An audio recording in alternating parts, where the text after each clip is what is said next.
Hello, everybody.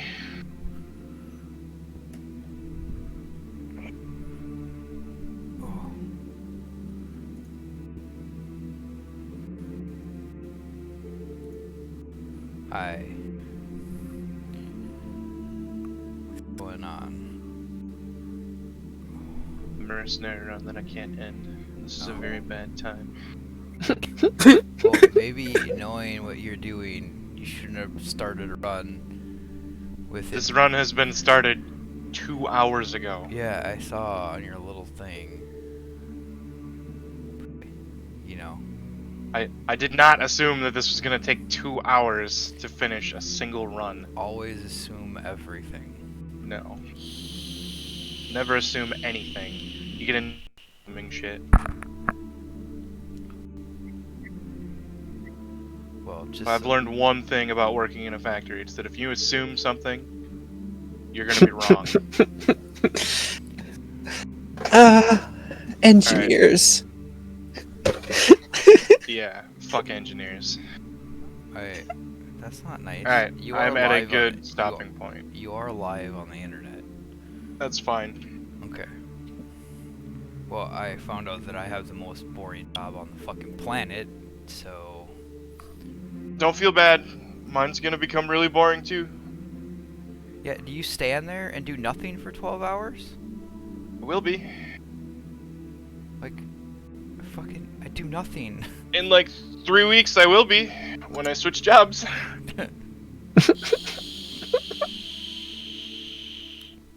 Set a machine up. Make sure it doesn't break. If it breaks, fix it and keep it running. That'll be my job. Hello. So, 1 second.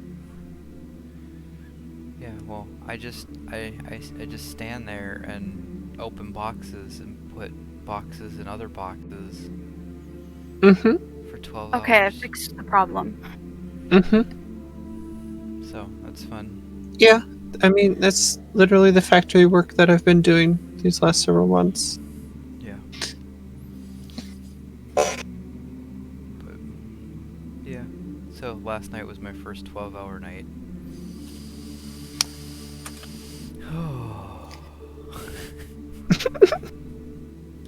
Just long. Yeah, it's just long.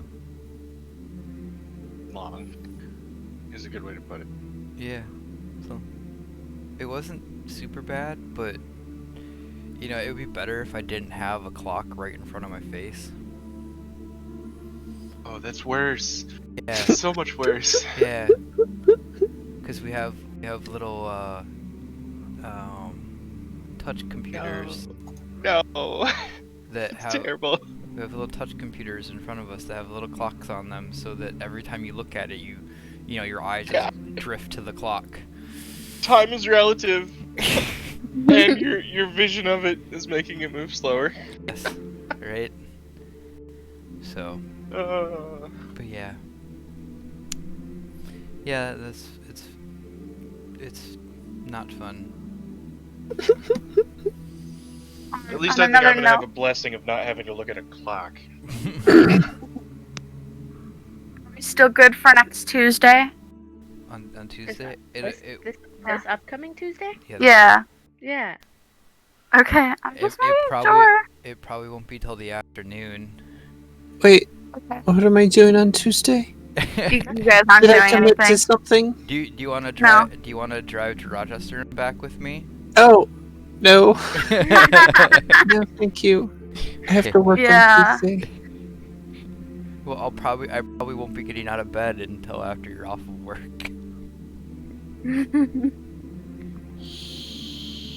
You work that Monday? Yeah. I work Saturday, Sunday, Monday. So I have to. Now my shifts will be switching to Friday, Saturday, Sunday, and then every other Thursday. What time are you 7 gonna p.m. be getting off of work? 7 p.m. to 7 a.m. Oh, okay. So basically the same shift, Basically. Brandon. An Yep. hour different. Yeah. Start at what, 6? Yeah, started at 5:50. They had this weird thing because of the COVID stuff. It's Yeah, about the 10-minute parking. break in shifts or whatever. Well, It's because of the parking. No, Is what it's not because of the parking, because literally you get there before everyone leaves, and you get there as everybody else is you're leaving as everybody Well, else is coming in.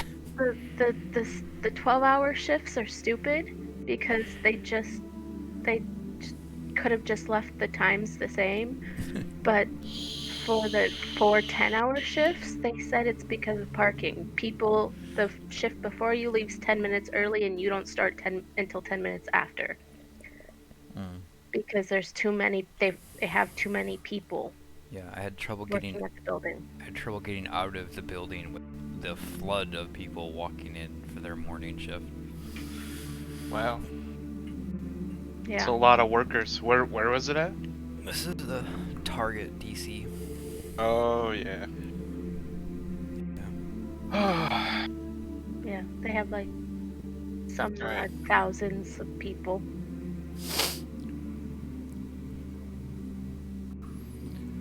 Oh, okay. I'm at a stopped spot, so Okay. let's proceed. Let's I'm proceed. right before Vlad in the chambers, so let's Okay. proceed. Oh. See my characters. Alright. Well, last week we took off due to some stuff, but so this week we're back, and let's go with a little bit of a recap. So, last time, everyone, the party was in a tavern, and got a mysterious invitation from a colorfully dressed man, that led you to the village of Barovia in the Valley of Barovia.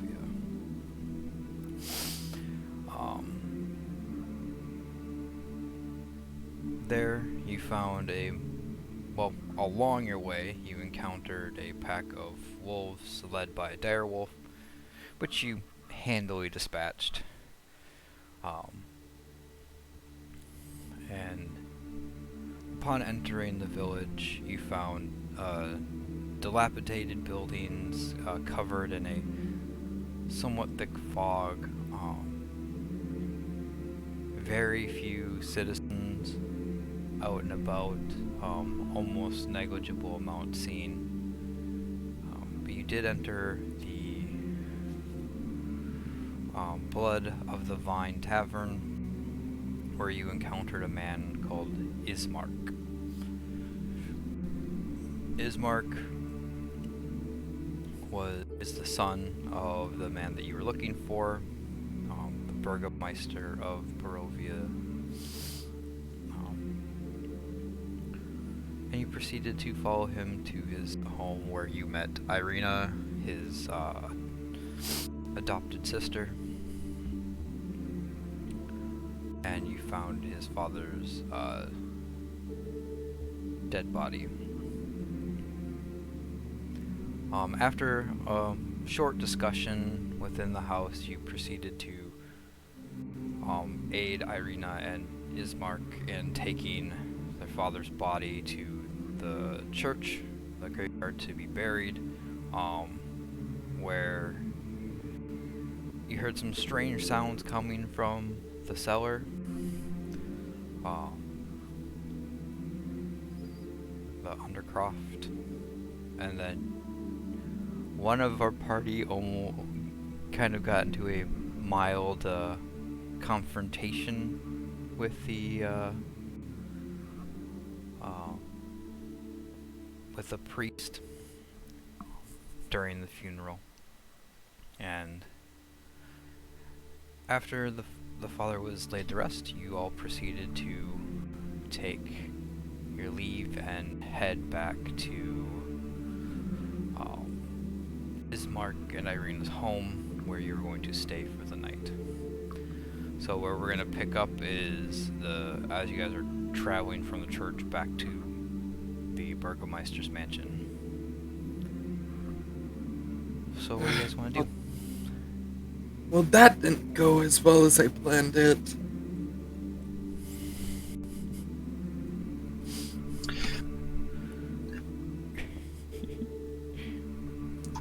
Alright, let's see.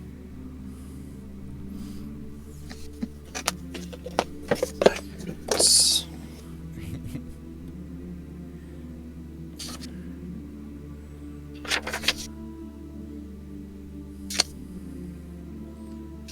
Ismar, do you have lumber that you can use to fortify the house, or that I can use to help fortify the house?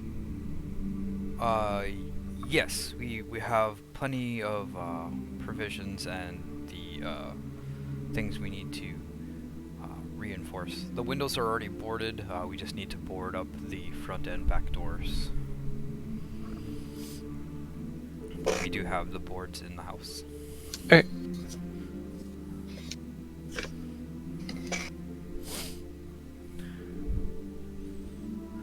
Darts will help with, like, any boarding, any physical labor. Oh, excellent. Then let's get that done together then. Okay. So, Irina is going to, so you guys are just progressing right to the house? I would assume so, yes. While we're walking back to the house, Vera's gonna kind of pull Darts aside, kind of lagging behind the group, but still, like, not within earshot, but Okay. within sight of the group. Okay. And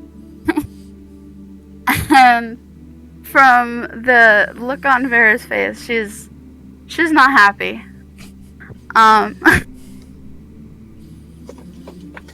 Darts, what in the name of Paylor was that? I just Did you wanted think to it help. was? Did you think it was okay to go about that the way you did? That was not okay. In the middle of a funeral, right, of all things. Obviously, I don't know everything that's going on with you and with your past. And I don't understand this order business. But I do know that your intentions are good. Although you're going about this all in the wrong way. No one's going to trust you if they are too busy trying to smite you. So perhaps leaving the past behind when you're meeting new people is kind of a good way to go about things.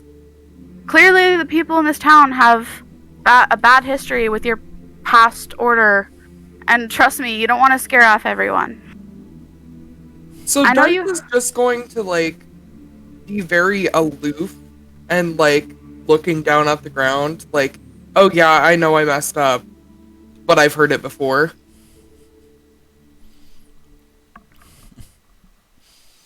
I know you have a mission that's bigger than what we're doing right now, but we have to be present with what we're doing right now. And if we're not, then we're not going to get where we need to be.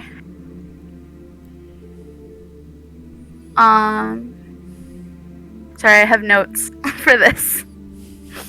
And I can't read. Join the club.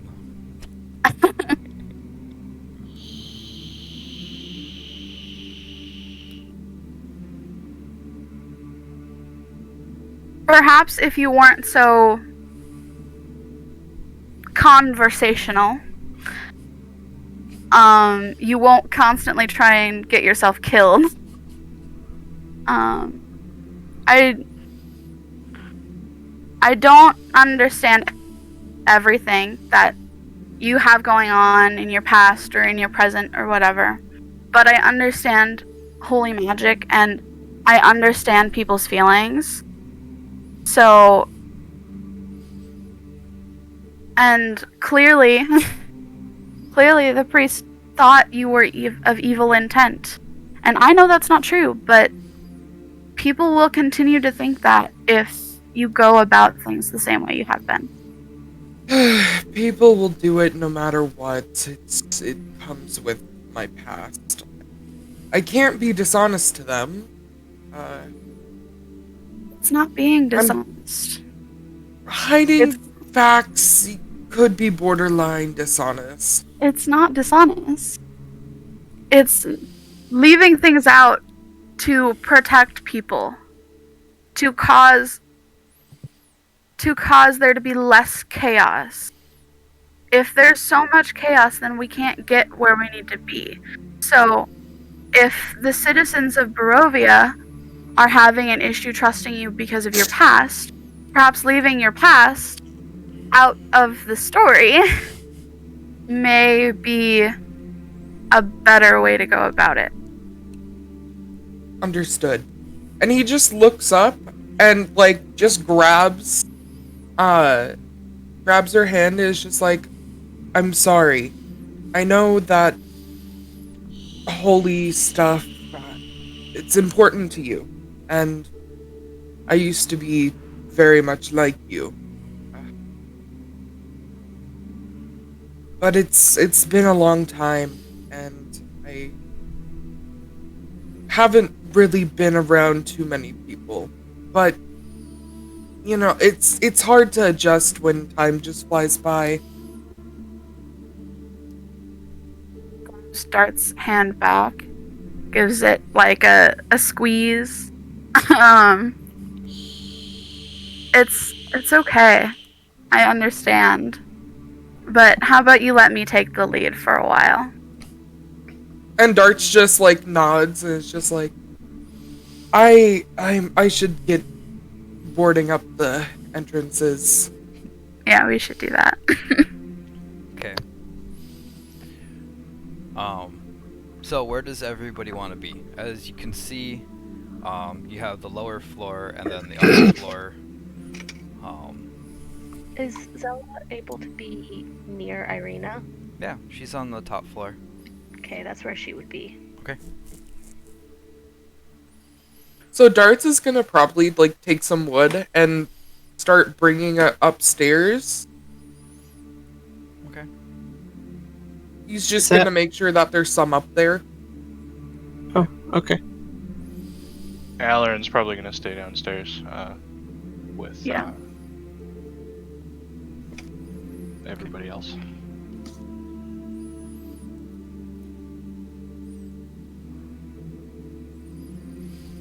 All right. And Enra and Vera. Oh, Darts was going to help me with the doors. Okay. Yep. So Darts would be downstairs. Yes. Okay. So you just brought some extra boarding supplies upstairs. Yes. So everyone but Zella and Iron are downstairs then? Yeah. Alright. So with the preparations complete, with boarding the doors, his mark goes, well, we should all get some rest, and prepare for our journey tomorrow. We've got up to Valaki, we have along the road probably about 5 days, maybe 6 of travel, but we can discuss more in the morning where we're gonna go, because the Donovich did mention going to Krezk, where the temple is, but we can discuss that. Both journeys are going to be long and hard. We'll have to spend a lot of time on the road, but we should all get some rest. And he goes, I am gonna go lay down for a few hours. So he proceeds to go upstairs to his room. I'm gonna put him kind of over here. He's in a different room than Zella and Irina. So who wants to take first watch? I think Alarin's gonna volunteer. He's not quite ready for sleep, and he kind of wants to settle down with some music. He'll play some really soft tunes. Instead of just very opting light. for the long rest, they're just gonna try and take a short rest. Darts. Okay. Zella would likely stay awake also. Okay. More so just keeping an eye on the top floor. Well, you don't have to. So it's an 8-hour period. You don't necessarily have to sleep for 8 hours, but you do have to, take downtime. But you do have to get at least 6 hours of sleep. Yeah, no, she would just be awake for a little while. Okay. All right. So basically, what I'm asking is, when you guys decide to go to sleep, who's taking first watch? Alarin's gonna volunteer for that. Okay. Alright, Enra's going to begin her meditation then. Okay. Put Enra right there. Not next to, not back against a window. Find a nice. Yeah. Find a corner. Find a corner that's not. I'll put you in the tower then. Okay. There's no windows in that. I don't want something scratching me through the window. Okay. So Alarin, and Darts is gonna take a short rest, waiting. Vera, what are you doing? I'm probably gonna say a prayer, and then probably gonna take a rest. Okay. All right. So we have just Alarin gonna take the first watch. Yep. Okay, that's fine. Zella, what are you doing? probably gonna be resting up, like, near the stairs. Okay. Not like deep sleep, but mostly asleep. Okay. Yep. Irina and Yismark, you can hear them kind of preparing for bed. Like, you can, as you're all kind of in the house, you can all hear just like the floors creak and groan, and it's actually very quiet and almost ominously so quiet. You know, it's like in a horror movie, you know, where it's like just almost dead silence, except for the calm music that Alarin is playing. Like, his music just kind of like breaks this whole like silent, just almost like quiet, creepy that is just permeating the house, which almost makes it more creepy. As just low, calm music just kind of plays over everything that you're doing. All right. Well, we will proceed with the night's rest. Alarin, I need you to make me a perception check.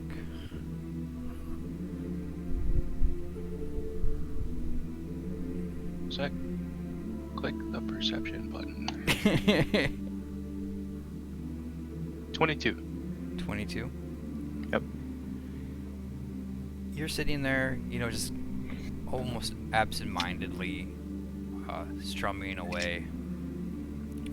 And you can hear outside, even, like, you know, there's no glass anymore on the windows, but through the cracks in the boards and the spaces, because some of it was rushedly put up. You can hear the broken gate outside just kind of creak in the wind, and you hear the low moan of the wind kind of just blowing through the entirety of the house. You do hear a subtle groan, not nearby, but at a slight distance. You hear a subtle groan that you're not quite sure if it's the wind or if it's something else. Can I get up and try and take an inspection outside the house? Just kind of peeking my head at whatever cracks in the windows I can manage. Okay. Yeah. You take a look outside, and you're looking out the windows near the front of the house towards the gate that you entered. Mm-hmm. You do see a slow moving, almost writhing mass of bodies coming towards the house. Oh, fuck.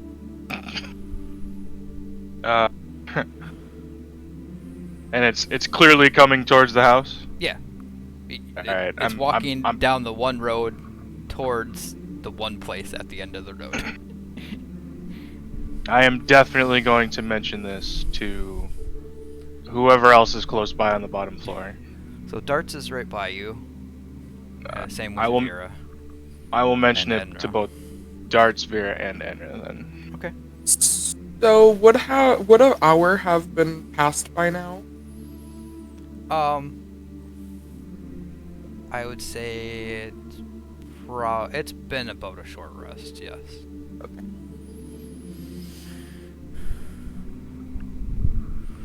But you continue to watch after mentioning this, and you just see almost like a small stream of these creatures start lumbering into the foreyard of the house.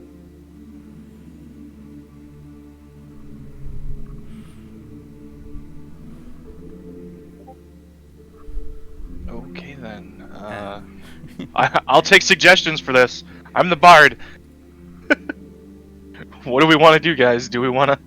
I look out the windows. see if they're actually people or not? They look like people. Their clothing is tattered and torn.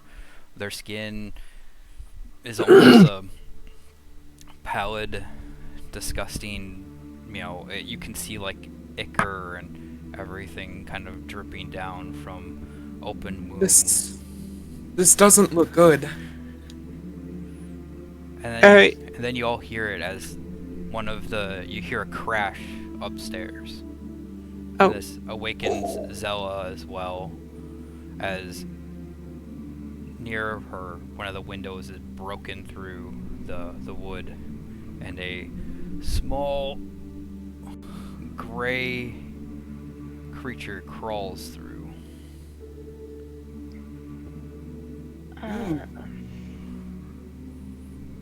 And that's when you all hear it. This deep baritone voice echoing throughout the entirety of the house. And it goes, "My dear Irina, come and join me." Oh god. Alright, which one of us is going upstairs? Quick. Well, Zella's already upstairs, and Oh, fun. Darts is going to try and get a placement out the peek out the window where he can shoot his crossbow. Okay, Enra's gonna go upstairs then. okay. And Aileron's gonna stay downstairs. Okay. And Vera. Vera is going to momentarily go upstairs. Okay. And Peek your head up there. yeah, I'm going to, if Irina is up there, I'm going to, if I am allotted, I'm going to cast protection from good and evil. Okay, so you can't see her because she's in her room, so you'd have to enter her room. Yeah. Is that where the thing broke? Nope. It was right Okay. outside where the stairs lead upstairs. Yeah, I would seek Irina out before I go back downstairs. And then do that. Okay, so you're gonna go into Irina's room, Yeah. and as you're going, you see Yzmark is already running in there. So, Irina, Yzmark, and Vera are in Irina's room. We got Enra and Zella standing in front of this small, squat, it looks almost like a statue, but it's ambulatory. And then we have Darts and Alarin downstairs. Okay. So, we'll go down the line. Alarin, what are you doing first? Nothing has acted yet. Except Nothing for has the creature acted yet? crashing into the upstairs. You just see this swarm of, looking like undead creatures in the front yard. Can I see where the baritone voice originated from? Can I see the person speaking, or are they out of line of sight? You can kind of get like a 3/4 cover look at them. They are about 30 feet in the air, floating just about the second story of the house. So probably more like 15 feet. Right, give me So one. not really visible. You Easily from the lower floor. Well, you can see them, but they're you don't have a good No facial features or anything. I can just see somebody floating in the air there. Yeah, you can't really see their face. But give Okay. me 1 second.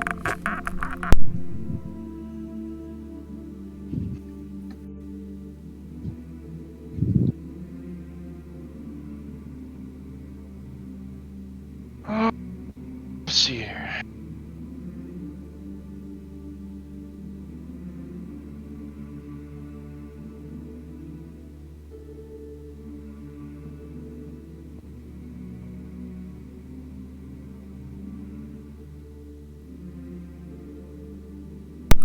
All right. So, yeah, you can't really. You can make out like their like size. They look human and everything, but All right. you can't really see you can't directly see their face. All right. Can. Oh. Oh. Okay. I would. This person is within 30 feet of me. Easily. Then, I would like to attempt to mind link with this person who is speaking, so I can talk to them from cover. Okay. Is there a saving And that'll throw or is just... that's just it's just an action. I don't need to share language as long as they can speak it. And I can speak telepathically. All it takes is one action. Okay. Or actually, the link itself doesn't take an action. I can just speak. If they don't have the ability to speak to me, I can use one action to give them the ability to speak to me. Okay. For an hour. Okay. So I would like to attempt to mind link so I can get an understanding of who this person is. Okay.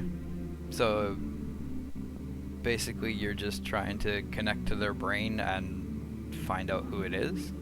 Yes, find out who it is, what their purpose is, why they have come. Are you actually asking them, or are you just trying to read their thoughts?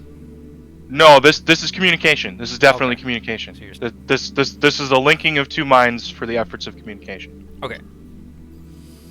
Okay. I'm not 100% on the mind link ability of the cow star. Yeah, it's speaking telepathically to any creature I can see within 30 feet. So Okay. it actually has to be like a back and forth. Yeah. At least that's the way I'm interpreting it. Yep. Okay. What are you saying? Who are you? Why are you here? What why are you floating in the sky? I,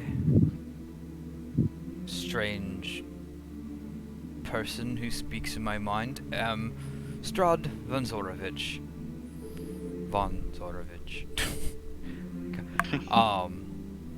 I am the master of Barovia, and you should probably remain out of my way while I take what I want. Why are you after Arena specifically? She is to be my bride. Yes, but why her? What makes her special that you have to have her as a bride? That is none of your business. I don't know that we can allow you to take her without at least attempting to defend this place. But Well, at least then- I now know who we deal with. Then I wish you luck in your foolish efforts. And then he actually severs the link at that point. Okay then. And you hear another crash from the front of the house as another creature slams into the upstairs. It seems to have entered through Ismark's room. Zello would ask for as much help as possible without actually asking via telepathy to everyone downstairs. Hey. Well, so with your telepathic feat, you can communicate to them. They can't communicate Yeah, back. I know. Okay. Yeah, I'd basically be like, get your butts up here. Okay. Okay, so Darts is immediately gonna turn around and bolt upstairs. Okay. All right. Hold on. Oh, it has to be someone I can see. Okay. I'll come upstairs too. Okay. Darts Since or a call for Dart- help has been. Darts and Alrin, as you see, as you're leaving the windows, you do see that the creatures in the foreyard are moving towards. Like there's already one at the door, and you can hear the banging as it attempts to break in, and then a couple others are going around. Like, it almost seems as though they know this house. Alright. So, Vera, you cast protection from good and evil on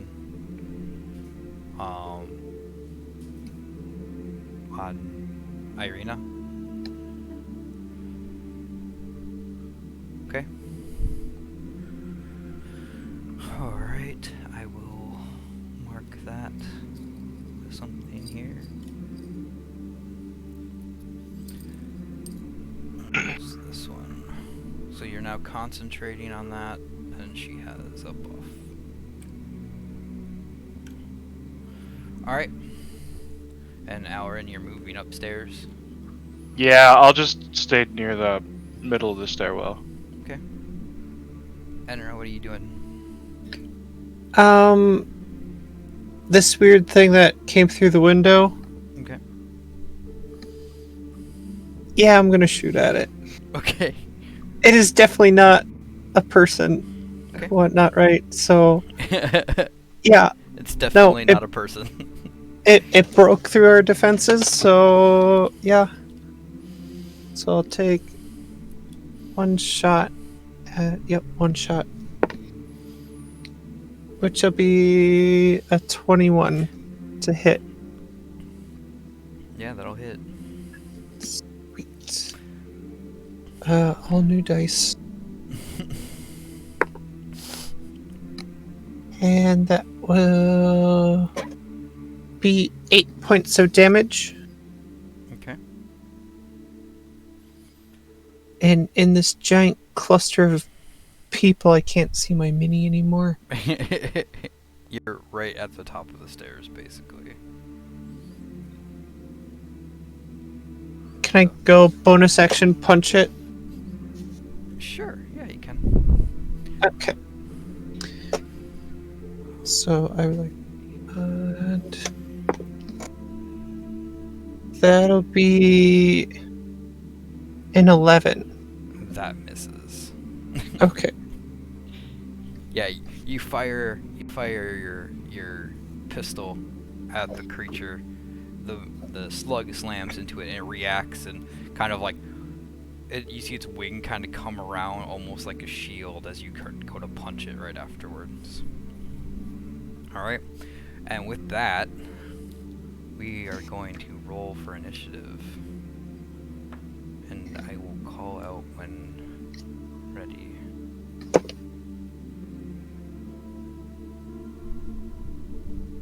Elrin's not having a good day.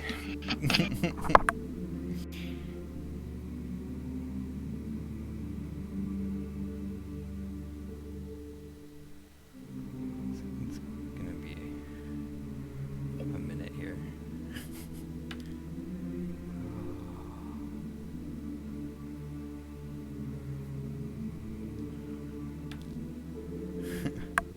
I got a lot of dice to roll.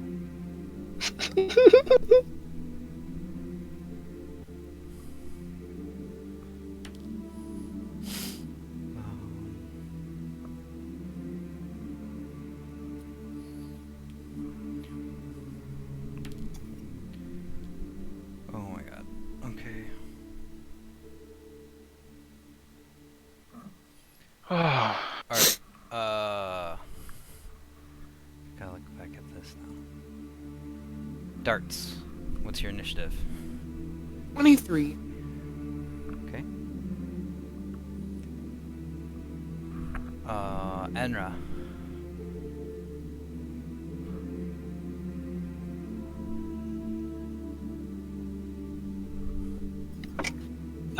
Five. Okay. Excellent, excellent. Elrin's Zella. not the only one having a bad day. Zella. 20. 20. Okay. Vera. 18. 18. Yep. And Aaron. 6. Okay. Alright. And as combat begins, you do hear scratching and clawing at the rear door of the mansion, and you can see through the broken window there is like almost like it looks like a small fire outside the house, but it doesn't seem to be burning anything, so you don't see smoke or smell smoke. So it's lighting, but it's not. Yep. Fire. It's lighting, Fire. but it's not burning. Okay. Okay. Alright, so at the top of the round of combat, we have darts. Okay. So, can I try and kick one of these midgets out the window? You can sure try. They do have wings and can fly, but you can try. Okay, so I'm gonna try and stand 10 feet away from the one. Like, when I rushed upstairs, I didn't want to be, like, straight up in its face. Okay. So I want to be, like, a little bit away from it, enough where I can take a ranged attack on it. Okay. So I'm gonna fire my crossbow at it. Actually, no. Can I be 10 feet away and then use my whip? Yeah. Okay. Instead, I'll use my whip. Okay. I'll try and hit. Does a 16 hit? It does. Okay. That will be 6 points of slashing damage. Okay. I'm gonna take my bonus action to use my crossbow. Okay. Does a 18 hit? It does. That will be 9 points of piercing damage. Okay. That's all I'll do for my turn. And you know, do you have the dual wielder feat? No, I do not, but because of my crossbow feat that I have, I can add the bonus. Oh, okay. So it was 9. Yeah. Okay. Alright, anything else for your turn? Nope, that's it. Okay. Next up, you hear the voice echo out again. Irina, my dear, please come. And you can... It came from much closer to the house this time. You can assume he's getting closer and closer to Irina's window. And that's it for his turn. Zella, you're up. You're basically in the face of a small gray stone creature. Okay. How big is this thing? It's about half your height, but it has a massive wingspan. Like, it was small enough to fit through a pretty tight window. So.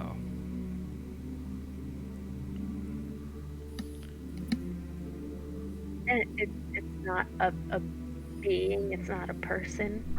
Nope, it's not a person. It looks like stone, but it's ambulatory. Okay. I have a question. Sure. When the one that was shot earlier, did it bleed? It did not. Important facts must be known. How close am I to the window? Like, is it right in front of the window? Yeah, it's right in front of the window. How much does it weigh?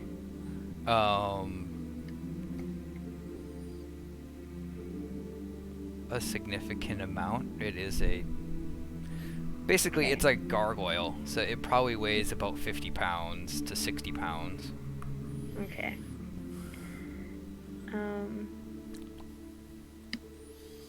Well, give me just a second. Yeah, no problem.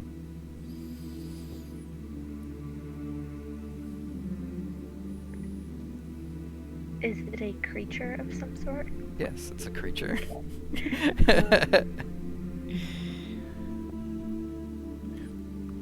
I would like to use suggestion Okay. and suggest it to go back to Strahd's castle. It needs to make a wisdom saving throw.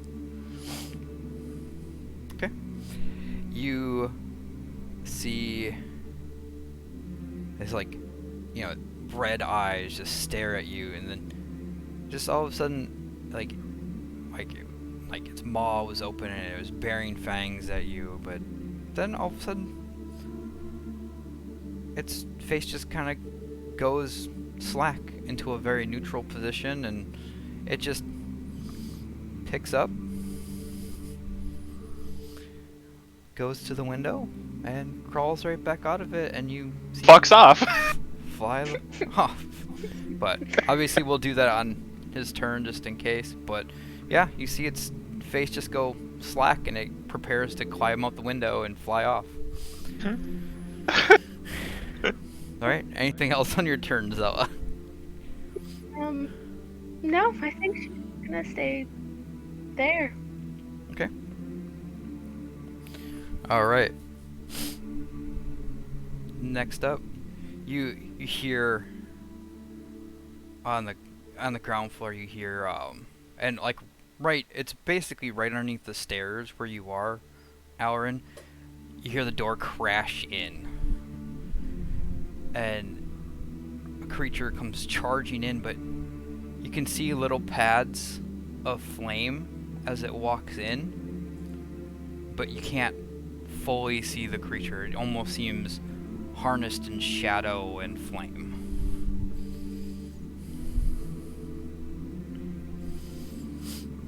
Alright. That's it for that turn. Vera, you're up. Okay. Anna.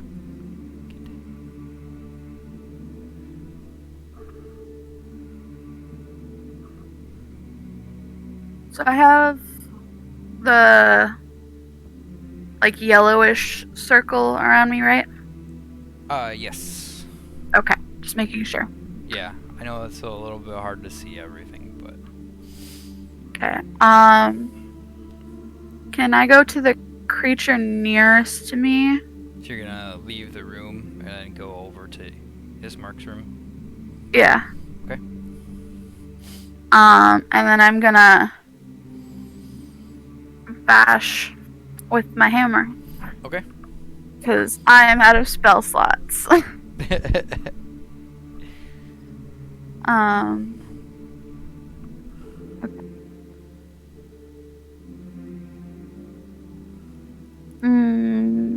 Does a 25 hit? 25 does hit.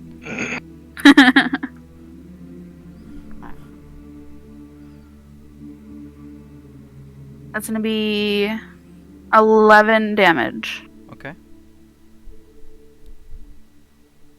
And then can I use my bonus action to make to punch?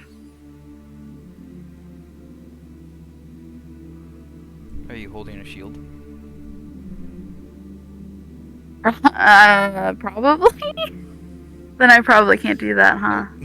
Nope. Crap. Okay, never mind. That's my turn. Okay. Okay. Yeah, if you have a shield out, you can't use the unarmed bonus action thing. Alright, so next up is Ismark. And Ismark is you can see him, Vera, through the door that you just left. And he is literally bodily holding Irina and covering her mouth so that she can't speak. I'm gonna have him make a grapple. Yeah, he easily succeeds. He's got Irina held and bound so that she can't speak. But you can almost see her struggle against it as the voice of Strahd von Zarovich echoes out. Alright. Next up is the Horde. And the ones that began to progress around the building. You can see them, Alran, to enter right behind the pads of fire. And the others are bashing at the front door.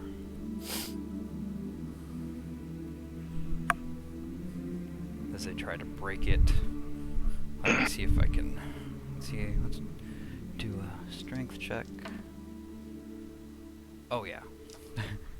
The wood planks that you placed over the front door just collapse in, and several more zombies come in the front door.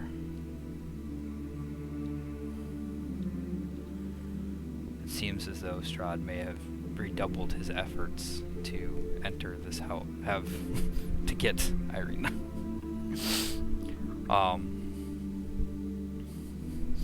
That's it for their turn. Now it's Irina's turn, and she's going to try to escape from Yzmark,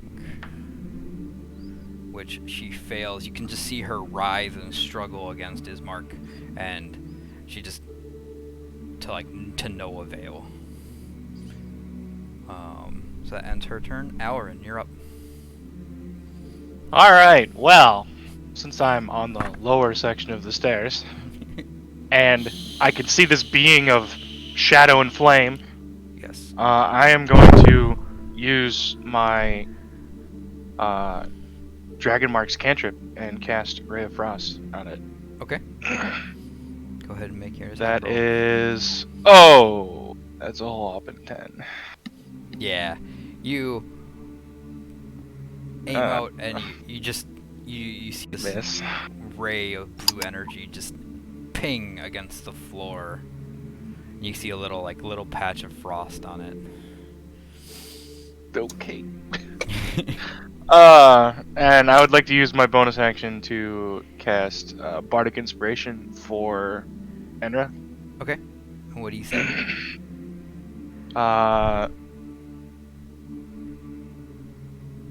Our foes are gnawing vermin! Scatter them before you, Enra! Alright, Enra, you have 1d6 of Bardic Inspiration. Alright. I need to check. Which leads us to Enra's turn.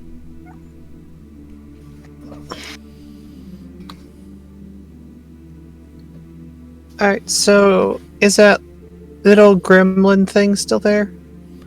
The one that you were attacking before? Yeah. Yep, it's still standing right in front of you. It doesn't seem to have the same fight in it that it previously had, but it's still there. Alright. Well, since everyone came upstairs now. Alright, not fully sure what to do with this horde of things that I've never seen before. I'm gonna go help the bard, because... You're gonna rush down the stairs? Yeah, I'll go rush down the stairs, be like, oh, excuse me, come through. Okay. And then I'll stand pretty much at the bottom of the stairs. Okay. Ish. And I will take a shot at the darkness, I guess. Okay. It's You can smoldering. I'll take a shot at the smoldering darkness. You can make out the vague shape of a large hound. But yeah, go ahead and take your shot. Alright. That will be... Oh, I need my page back. A 25 to hit. Yeah, that hits. Alright.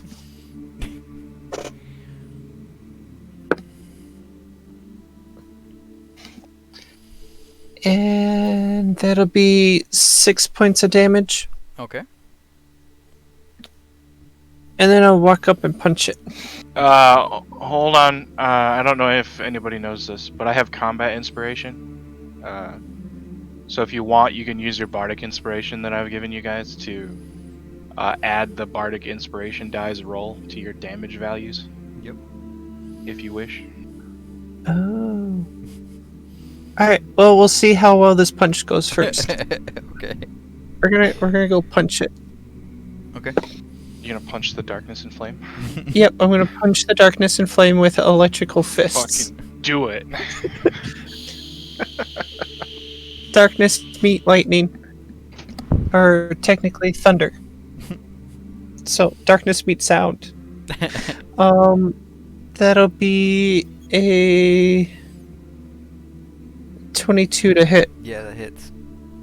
Cool. And since it's offhand, I don't get that, but I do get to punch.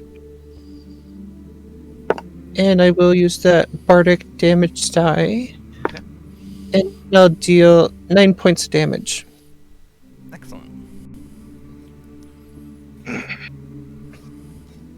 Yeah, you see as your shot hits it, it kind of like moves the shadow and flame kind of in like this weird like pierce through, but you can see the impact. But then your fist connects with an actual physical body, and you just feel as it just shudders from your impact. Cool. That's all for you? Pretty much, it has disadvantage to attack anyone other than me. Okay. Alright.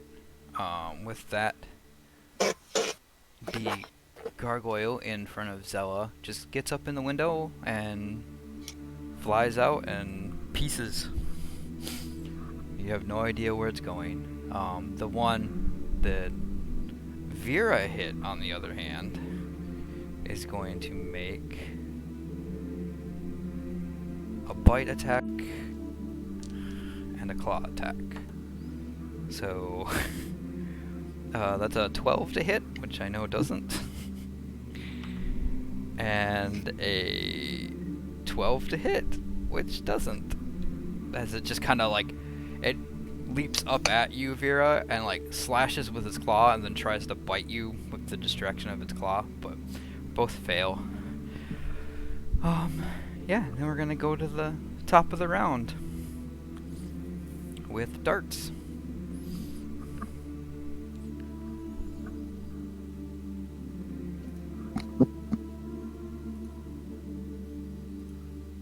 So I have a question. Is Strahd actually part of this fight, or is he just kind of overseeing his minions? Yeah, he's part of this fight. Okay. Darts, are you there? Yep. So I'm going to. I'm gonna probably rush downstairs. Okay.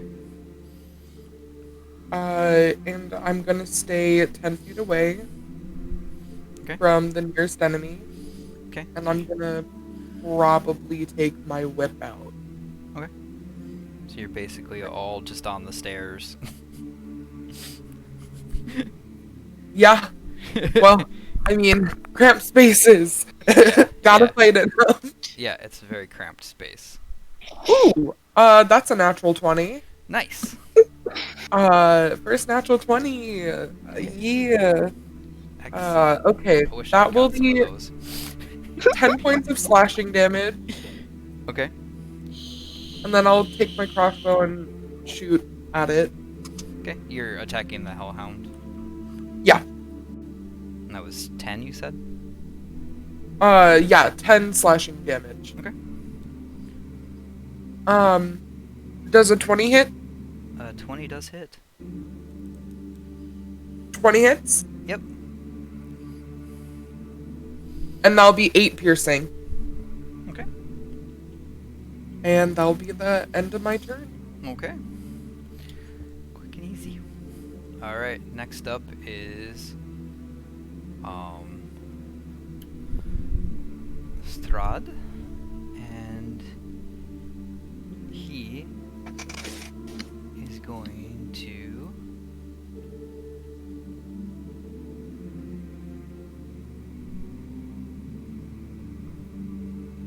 attempt to he's gonna attempt to charm his mark. Who actually passes a save by a massive margin. Alright. You hear Strahd go, Ismark, let her go, in his nonchalant voice. And you kind of, you don't really see it because he's in another room, except for Vera could see a little bit. You see, you can kind of make out, if even with your little distraction from the creature in front of you, you can kind of make out that Ismark just kind of shakes his head, and just kind of, you can see his gaze is just steely, and he's prepared to defend his sister.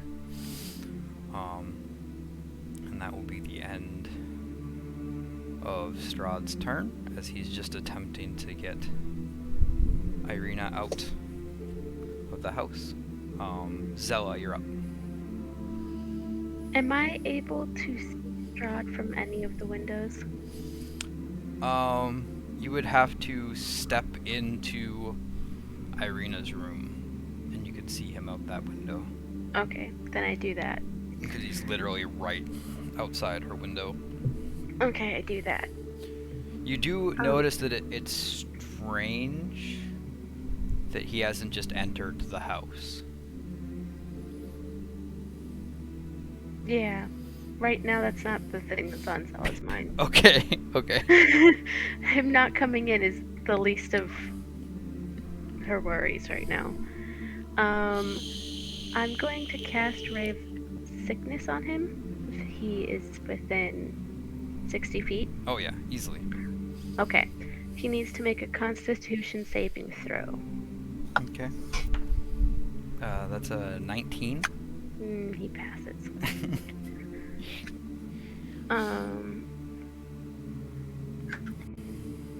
So it takes half damage? Yep. Right? Yeah. Okay.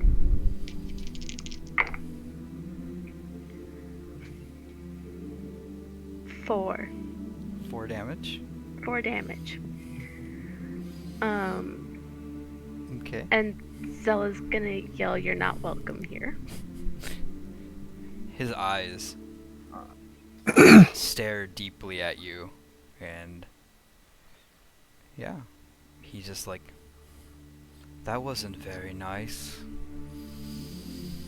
I think I have a new target. Alright. Is that all for your turn, Zella? Yes, she's staring back at it. Alright. It is time for the creature of shadow and flame. Yep, bring it. And so that is... Actually, I need... Enra and Darts to make me dexterity saving throws. As the maw just opens and this gout of flame comes searing Oh. out. Yep, sure. Let's see.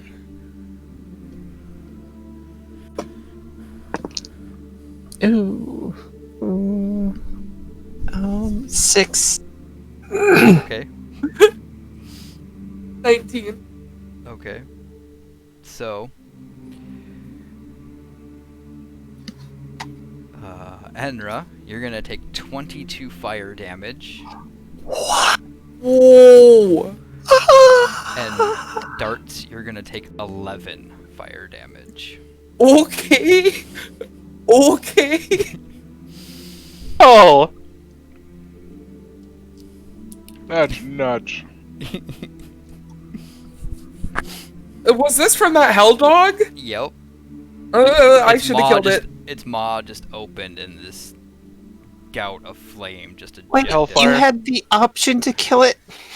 Yeah, I did have the option to kill it. I could have bonus actioned my right damage and done radiant damage. Okay. It's a good thing that in the context of the situation, nobody knows that. Or somebody would be really pissed. Well, it wouldn't have done That's extra not- damage if that's any consolation. But yeah, that's it for the Hellhound's turn. Vera, you're up. You hear from downstairs is just roar of flame and you can hear the echoes of pain from a couple of your and allies. Enra lets out a scream. As they get a little toasty.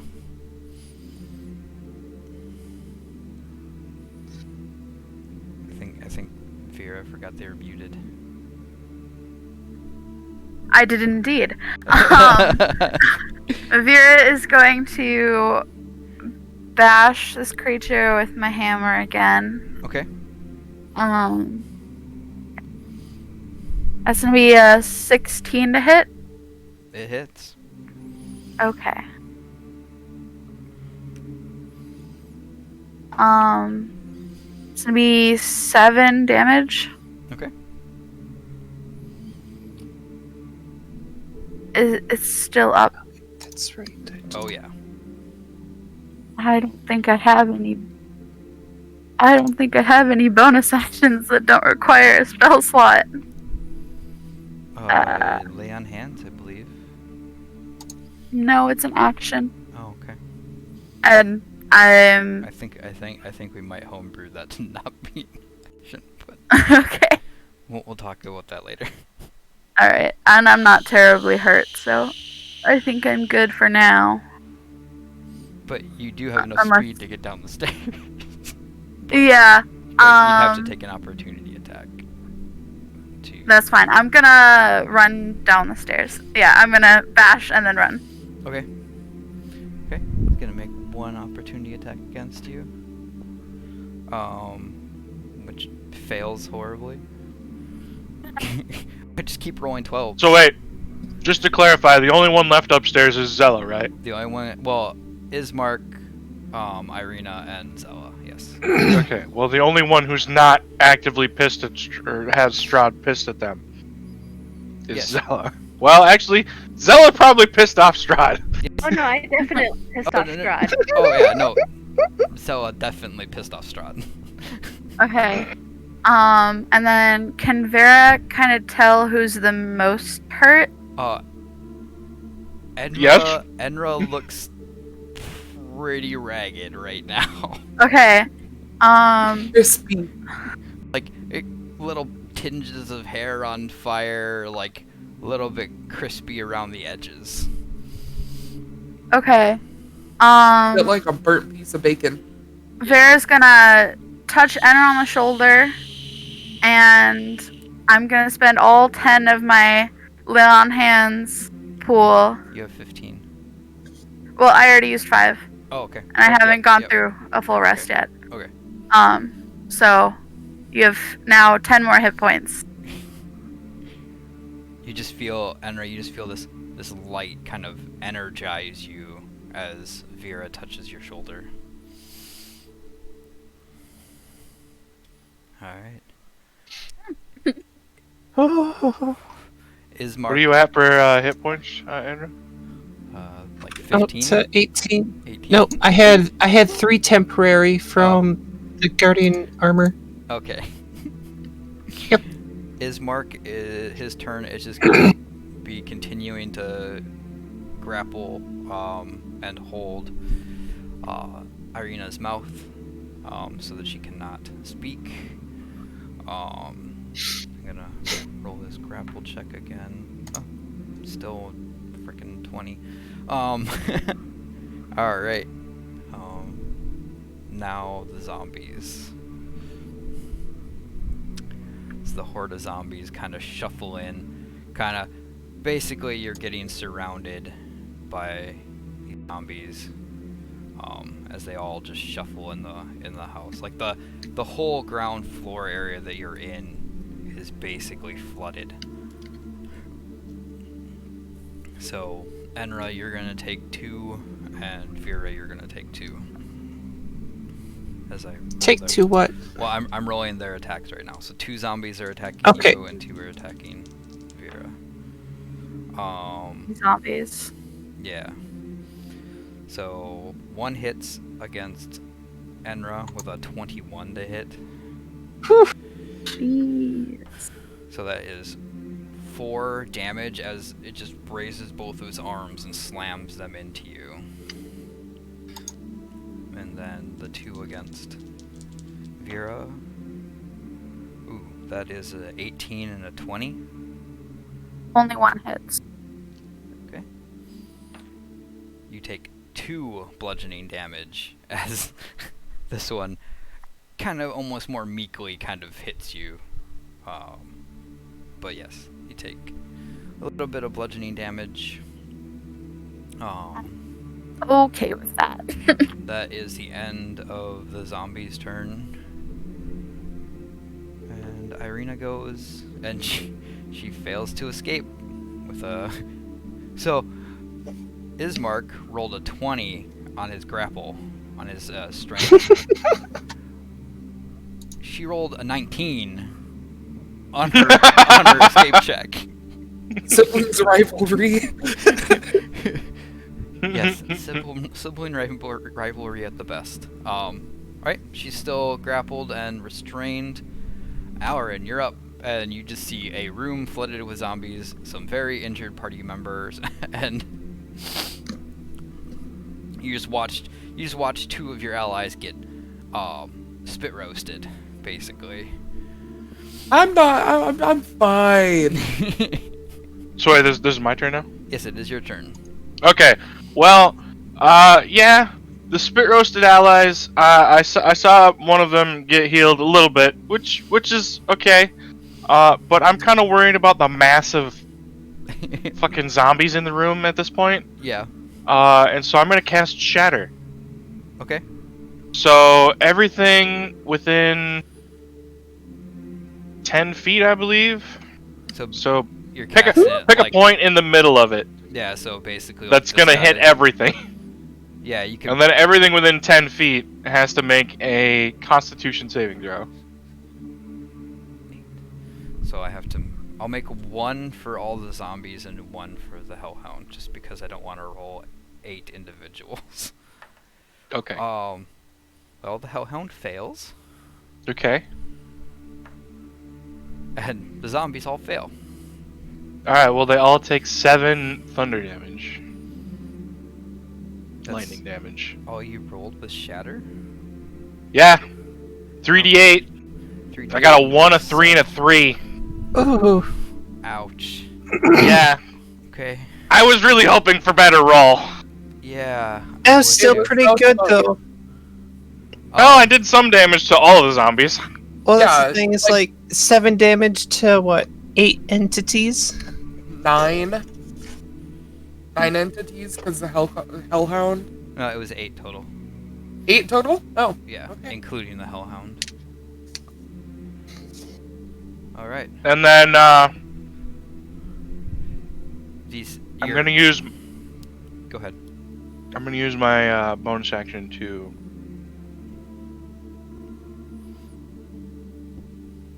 do another bardic inspiration for Enra. Okay.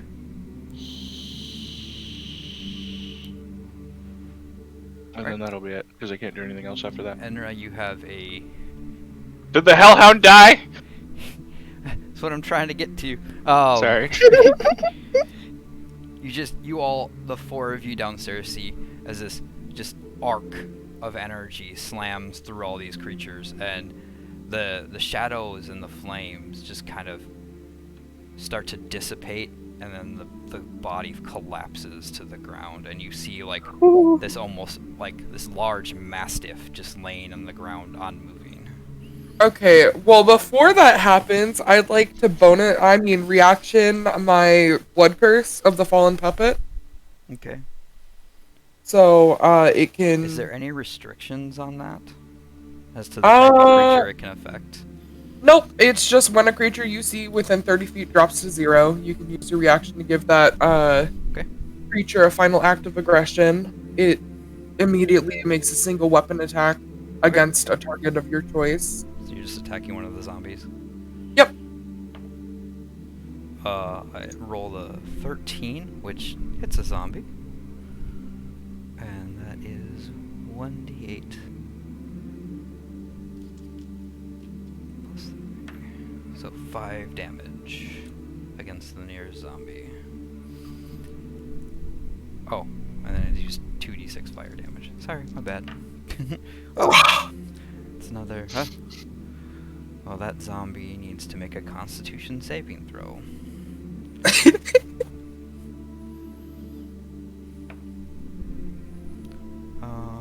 So was it 15? Oh, it fails. It dies. Cool. So the nearest zombie dies. One less. I love zombies. Alright. With that, it is Enra's turn. As you see the Hellhound fall and then rise again and just slam its jaws around the head of one of the zombies, and they both collapse again. It's your turn. I don't understand undead. Alright, so the next closest zombie is going to take a pistol shot. Okay.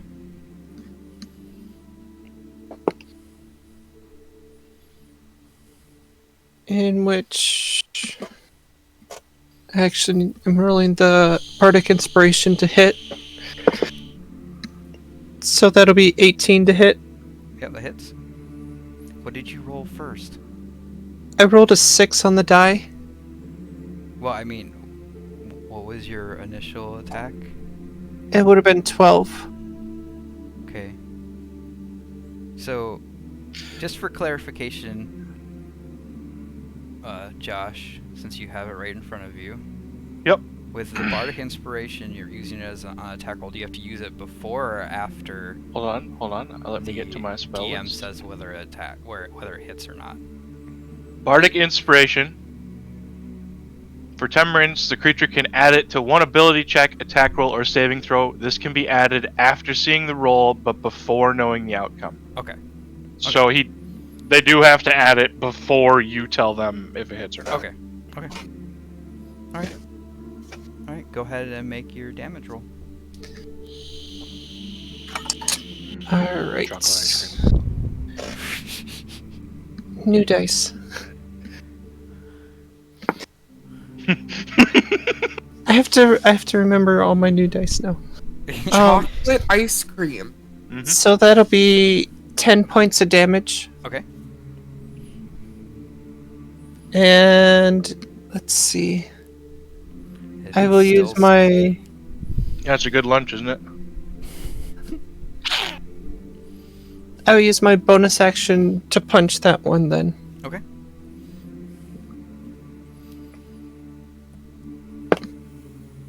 Oh my goodness. Dice, you're gonna go into dice jail. 12 to hit. That hits.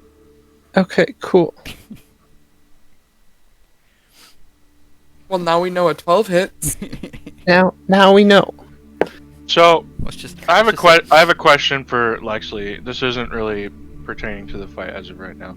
So I'm looking at your character sheet, and I'm confused about the two separate instances of the Thunder Goblins.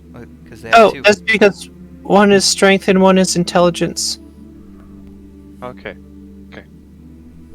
But a bonus action, I don't get the modifiers. It's just the flat damage rolls. And also, Oh, just the they 1d8s. technically have two.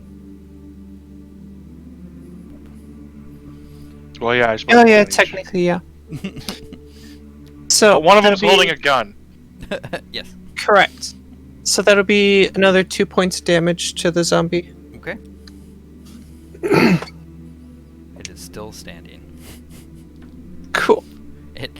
You broke one of its arms off with the first shot, and then you can see kind of half of its face is caved in from your punch, but it's still standing there. Alright. Now, the other gargoyle. Free to act as it will. It charges in here. And it's going to attack Zella. As it rushes in. She is the closest target. So first off, it's bite attack. Oh my god, I can't roll for shit. That's a 6 to hit? No. I need a different dice. Really said nope. And that's an 8 to hit. You know. Yeah, no. I can't even hit the squishy sorcerer with a gargoyle. Alright, that's its turn. It looks very unhappy. Um. One. All right. So we're gonna go with that. We're gonna go back to the top of the round, and it starts. Okay, so the one zombie that has the arm off, Mm-hmm. I'm going to bonus action my Crimson Right. Okay. Is this creature undead? Yes. Okay, I get an extra d4 of damage, of radiant damage. Okay.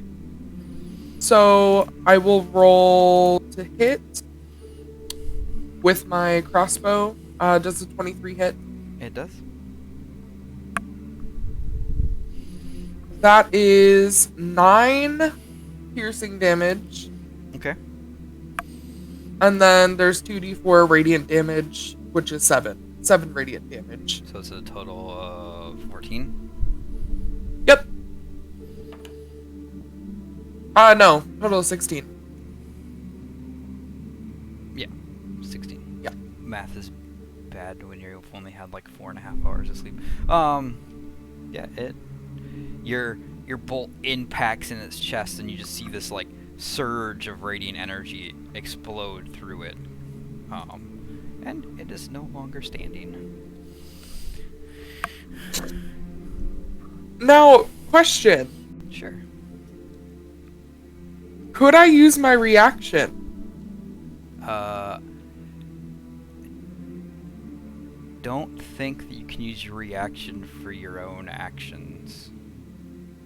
No, I was wondering if I could use my reaction when it went down for the trigger.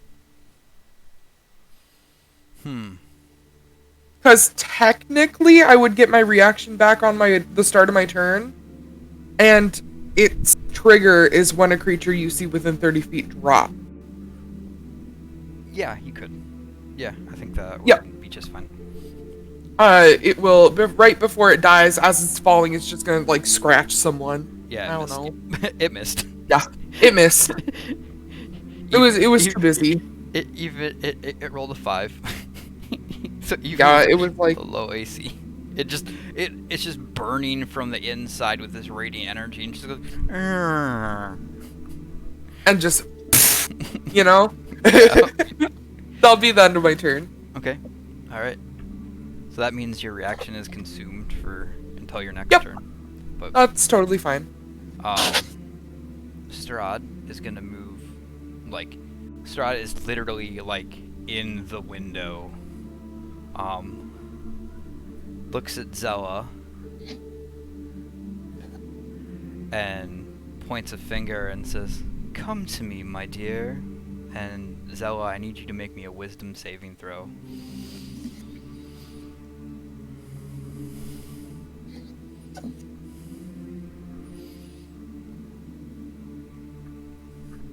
I'm crying. I got a nat 1 + 2. Oh no. Okay. Okay, then. And I'm that's sorry. not an attack. Bye, so I Zella. can't even use shield because it's not an attack. Nope. You now regard Strahd as a close friend and realize he's not doing anything to hurt you. Like you don't have to blindly obey him. But if he asks you to do something, you might be inclined to do that. So, we'll deal with that on your turn, which is now. So, Strahd said, "Come to me, my dear." Zella, what are you doing?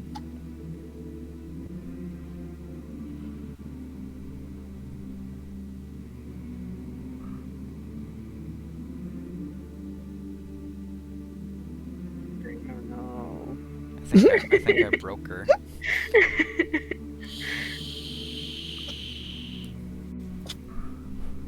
Might actually have to turn her up a little bit. I can barely hear you. I didn't say anything. No wonder you can't hear me.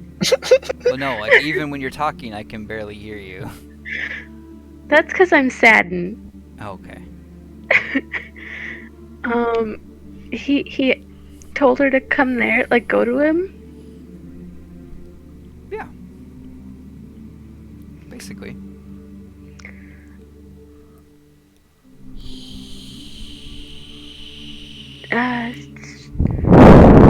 She'll take a step forward. She won't go to it, like all the way to him. You don't have to blindly follow what he says, but you Like- do realize that he's not trying to hurt you or anything. He's a pretty nice guy. Yeah, but it's a matter of like it doesn't change who she is. Yeah, yeah. No, I know. It doesn't change your personality, but She's So- a fucking bitch. but yeah. So she would take a measly step forward and probably just stand there. Okay. He didn't ask her not to protect the people, right? No. So, I guess she's gonna cast darkness on Irina. Like, So you're gonna basically fill Irina's room with darkness. basically. Okay. And, I can see through it, but no one else can. Okay. So you're burning sorcerer points. Yeah. Okay. Yeah, that's gonna be her turn. Okay. All right. Next up, we have Vera.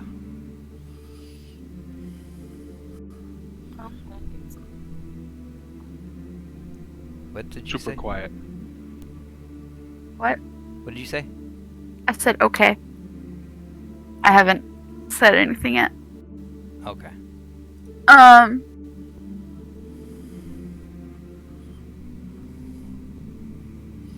I think we'll, just so everybody's aware, we'll finish this round and then we'll take a quick break. Okay.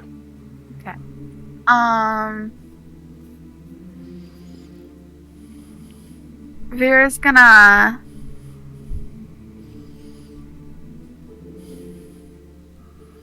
what is it to put my shield away?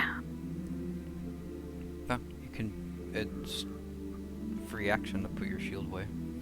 Okay, put my shield away, and then I'm gonna go to the nearest zombie. Okay. And I'm gonna hit him with my warhammer. Are you still just one-handing the warhammer? No, I'm gonna use two hands this Okay. time. Okay, so you're using the versatile. Yeah. Okay. Go ahead and make your attack roll. Okay. 22. Yeah, that hits. Okay. And I don't have any notes about what that does to It, two hand. two-handing the warhammer makes it a D. It should be in your character sheet on D&D Beyond. That it deals 1d10 plus your strength modifier. Okay. I printed out the sheet. Okay. I don't have it pulled up on D&D Beyond. But yeah, a versatile weapon deals, or like a longsword or a warhammer deals 1d10 instead of 1d8 when wielding with two hands. Okay, and that's gonna be 10 damage. Yeah. Yeah, you just slam your warhammer into the chest cavity of the zombie, but you can hear the ribs crack and creak and break, but it's still standing. Is it Fucking hate Can- undead. That's disgusting. with my shield put away? Can I make an offhand attack? No. Because Okay. you're two-handing. You Okay, two-handed I'm- your weapon. It's all I good. don't do melee. I know. Not this kind of melee, anyways. It's all good. Okay, then that's my turn. All right. So I have a question, Sure. Brandon. So the stuff that's going on upstairs, like Strahd shouting through the window and stuff, because I'm still on the staircase, can I hear it? Yeah. You all Okay. can hear it. Oh, okay. He's not speaking quietly. It's almost as Yeah. if he's trying to get everybody to hear it. I'm a little preoccupied. Probably. Alright, Ismark rolled a 18 on his strength check to maintain his grapple. Now we have a swarm of zombies. So that's gonna be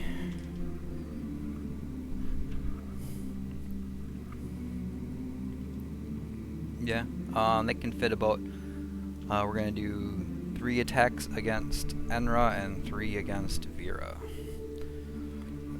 As they kind of just swarm in around you. Ooh, that's 1 hit against Enra with a 22 for 4 bludgeoning damage. And against Vera, we have a 20, so 1 hits. Bop bop. For another 2 bludgeoning damage. To Vera. Vera's just Nice. getting beat up. Alright, Irina's turn as the zombies finish theirs. Yeah, she fails to escape the grapple of her brother. Again, you can just, well, Zella can see Irina just squirm and just struggle with all of her might to get away, but she can't quite. Alright, Aloran. I have a question. Sure. With this darkness, anyone who's downstairs, can they tell that the upstairs is different through the lack of light from the upstairs? No, you're in Irina's room. Oh, okay, so it's just her room that's... It's literally like you just basically blanketed her entire room, plus a little bit of the portion of the upstairs. Like it kind of... It Anywhere that has, yeah. like, through the open door, basically. Yeah, through the open door, but like it doesn't it doesn't just like flood and it doesn't create this giant orb. It kind of just floods into the area that you're in. Okay.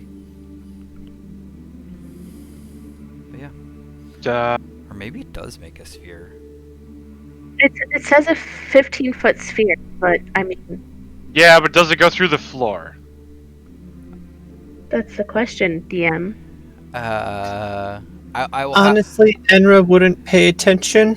well, see, okay, so the problem is if it goes through the floor, we have to go back to the rest of the round because everybody would be at disadvantage because you would all be in it. I think that's DM choice. So I think I'm just gonna have it where it kind of just it floods. It says an opaque object such as a bowl or helm. What? Something opaque blocks the darkness, so So it wouldn't go through the floor. it wouldn't go through the Okay. floor or the walls. Okay. Okay. Well, that's fine. I've never really read the darkness spell, so there we go. All right. That's Aloran's turn. All right. Well, I'm gonna cast. I'm gonna cast Healing Word, level 1. Okay. On Enra. Okay. Enra, you get 7 HP. Oh, excellent. Nice. And then That was just your bonus action, so. yeah, that was a spell. That was a full-on spell. That was an action. No, healing word. No, it's a bonus action Healing spell. word is a bonus action. Oh, sweet. All right. So well, you can still. that's good. I can still cast another spell again. You can cast a cantrip. I could cast any spell that counts as an action, right? You can cast a cantrip. So you use your bonus action to cast a first level spell. So you could cast a cantrip or you could make an attack roll. Well, I'm gonna cast Ray of Frost. Okay. At something down there in Okay. the group. Yeah, I'm assuming you're targeting the most injured looking one. Fuck you, dice. That's a 9. That hits. Oh, sweet. Oh, That does a whole whopping 2 cold damage. Excellent. Hey, every bit counts. Because you now slowed that creature by 10 feet. Yep. They can only move 20 feet. Or whatever, 10, They can only move 10 feet now. Oh, nice. Ooh. Too bad the creature you hit is right in melee already. Yup. That's okay. And that'll be it. Okay.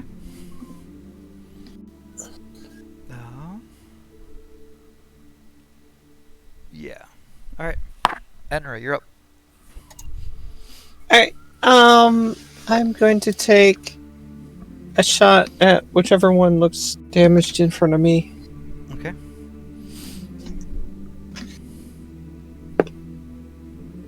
Natural 20. Nice. So that'll be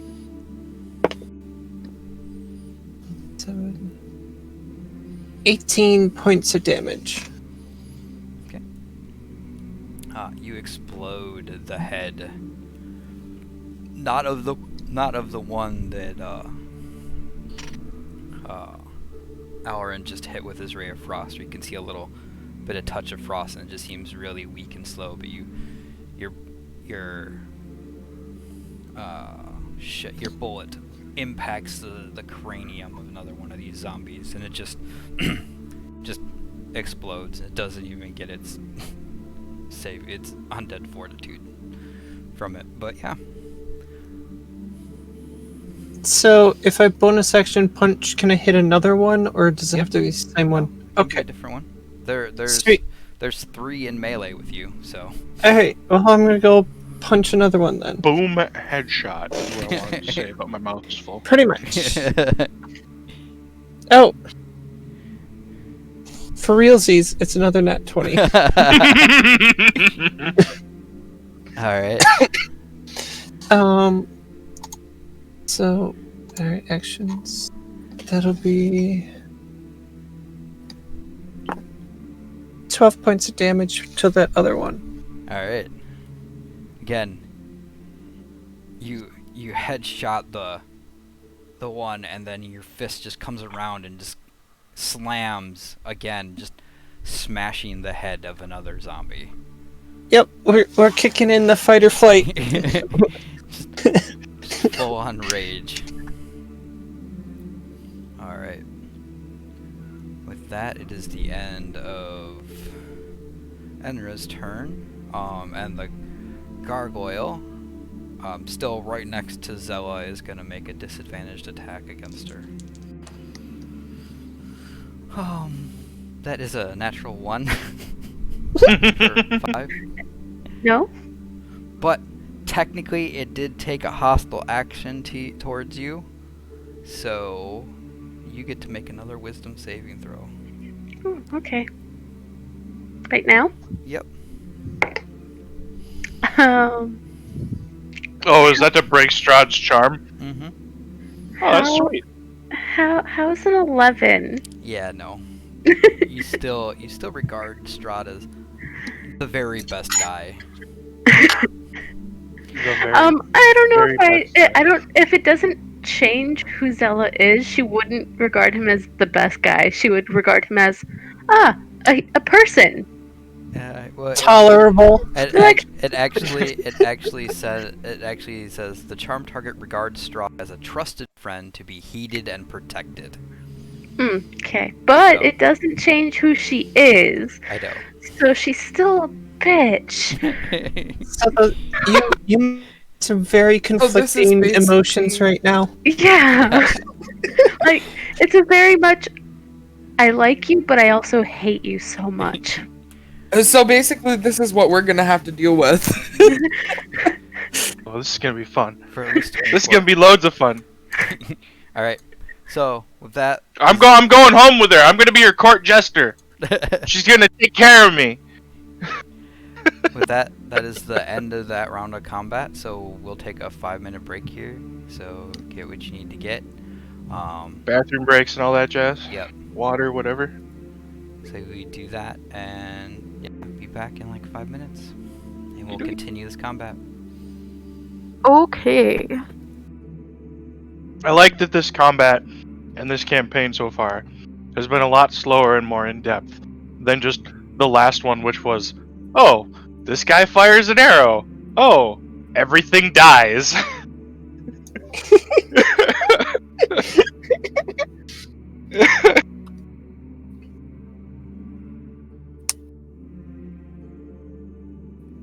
Wait.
I am back.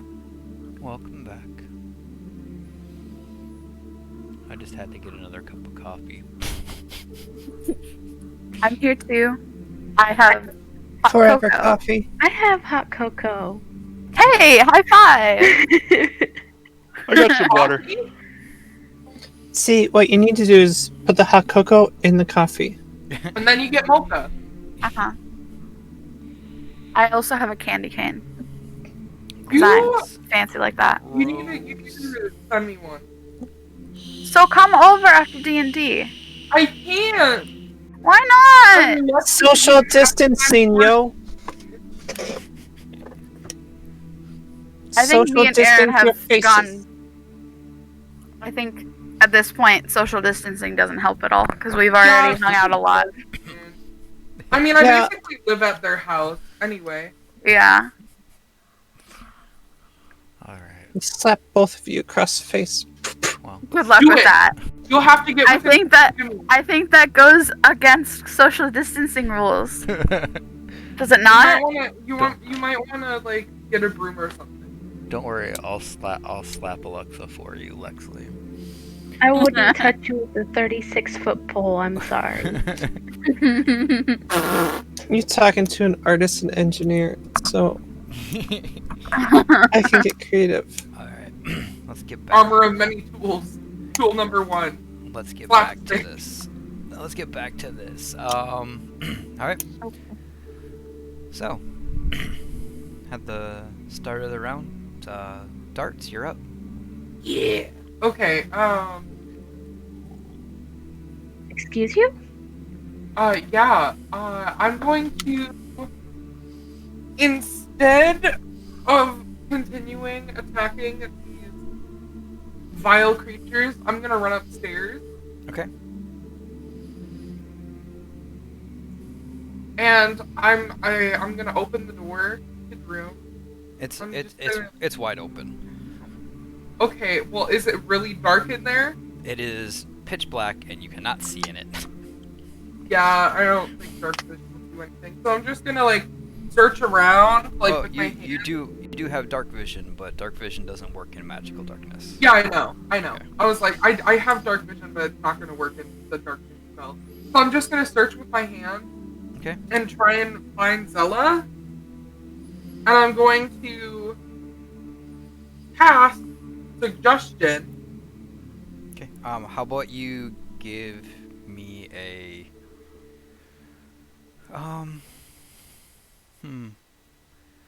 Why don't you give me a disadvantaged investigation?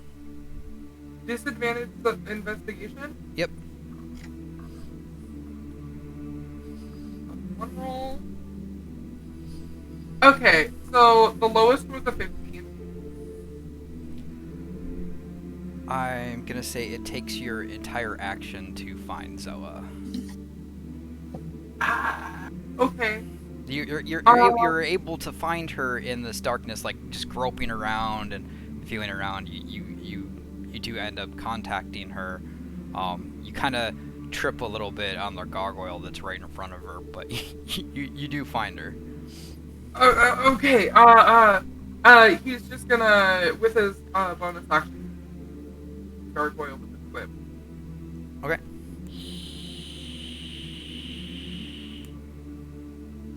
Natural 20. Nice. Okay. That was a crit. 10 points of slashing damage. Okay. And that gal in there.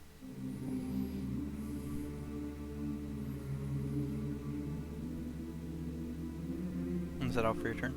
Yep. Okay. Well, I guess technically that would be a disadvantage.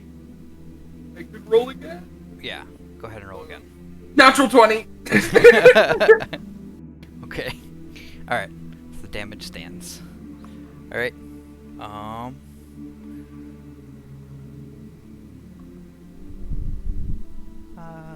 Yeah. That's the end of your turn. Strahd is going to... Zella, you hear Strahd almost as if he's speaking directly into your ear. And he goes, "You should, free my darling Irina for me."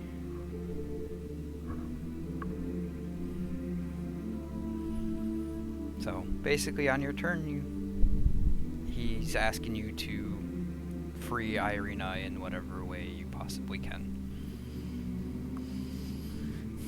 And that'll end his turn, which means it goes to Zella's turn. Okay. Hold on a second.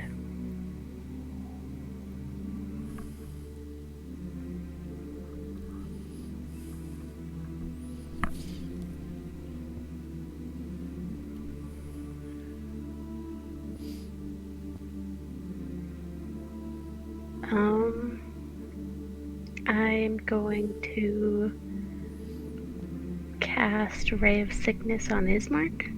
Okay. Is that a saving throw? It's a ranged spell attack. Oh, okay. And it has to make a con save. Okay. Oh, nat 20 Okay. to attack. Disadvantage because of darkness? Nope, No, she can see It's through her it. darkness. Oh. Would it be disadvantage because of close range? What? Close range as well? Nope, she's not Range right. spell? Nope, she's not right next to him. Nope, he fails his saving throw, by the way. Oh, okay, great. Oh, okay, cool. 20 damage. Okay.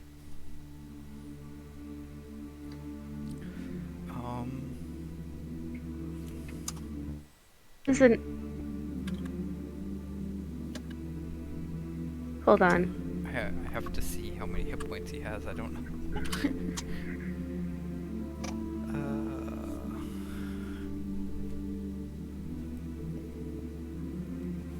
Oh, actually, that was a 26 damage. 26 damage? Yeah. Okay. And what else does it do? He is poisoned until the end of my next turn. So he has disadvantage on all of his Mm-hmm. ability checks. And I was not expecting a nat 20. You said 26 damage. Uh-huh. Okay. He's still up and kicking, but he just took a load of damage. Alright, okay. As the ray hits Ismark, he looks at Yuzawa and is like, He doesn't look at me. He can't see me. he looks around to see where it came from. He's like, what in the hell was that? You're supposed to be helping me. And, yeah. Alright. We go to Vera's turn. Okay. Oh, that was not fun. Can they hear? Did they hear from downstairs that commotion? They can hear him yelling, yes. Okay.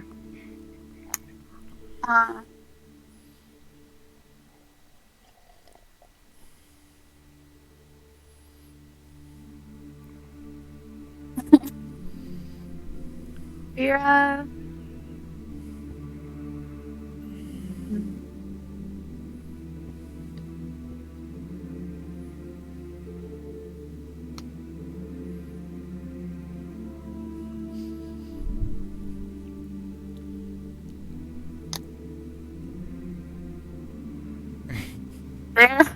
If you could see my face, you would see the cogs turning as I'm thinking about what to do.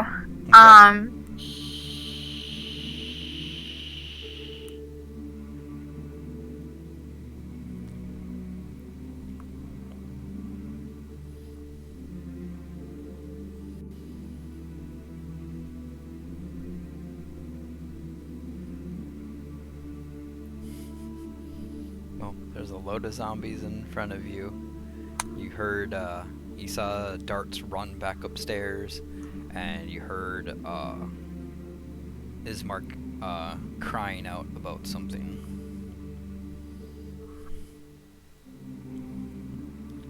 Oh god, it kind of looks like darts hurt someone.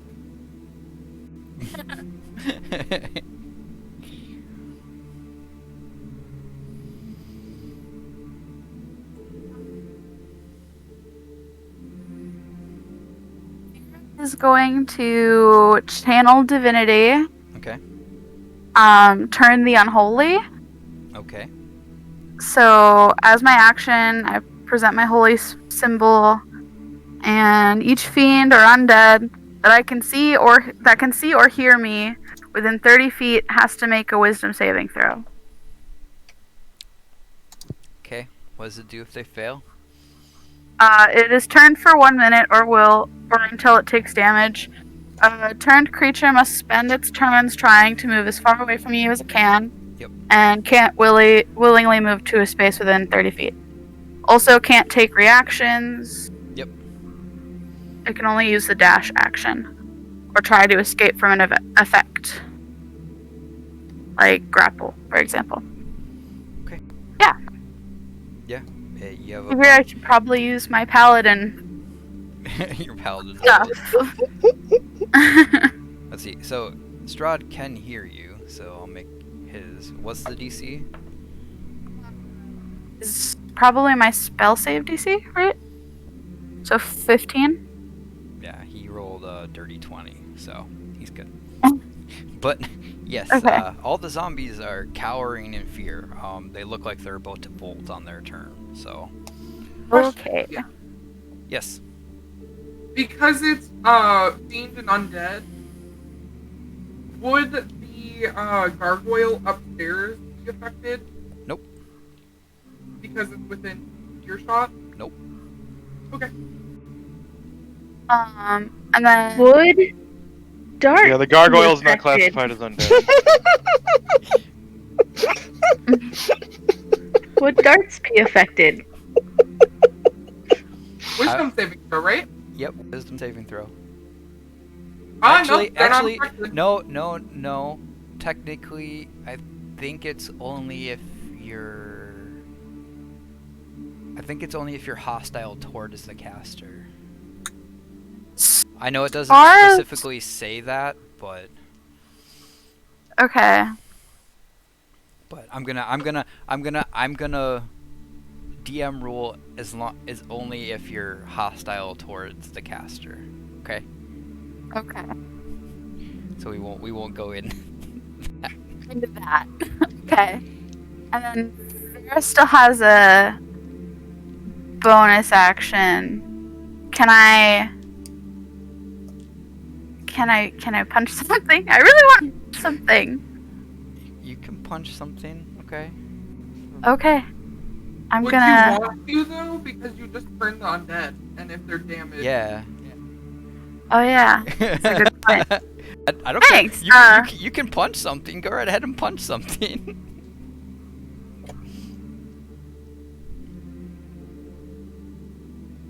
I don't mind. Don't listen to him. It's gonna be my turn.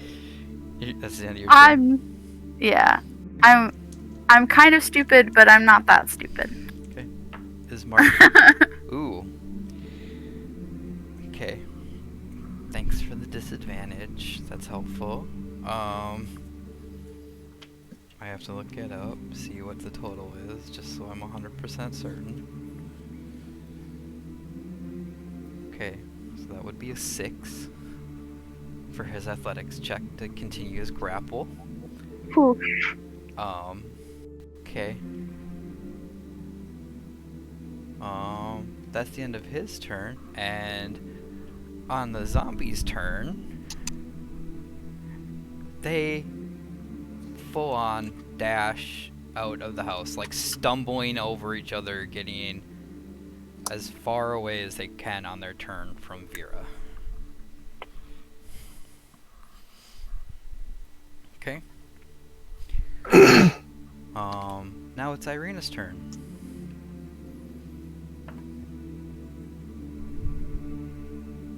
Oh my god. Did she fail it again?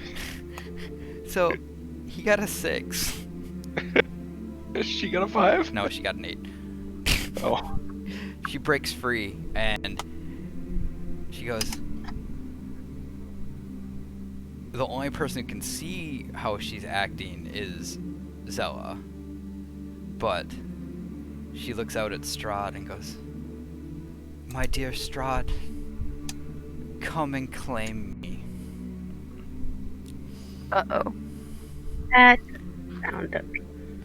That does sound does not sound appropriate. That doesn't sound good.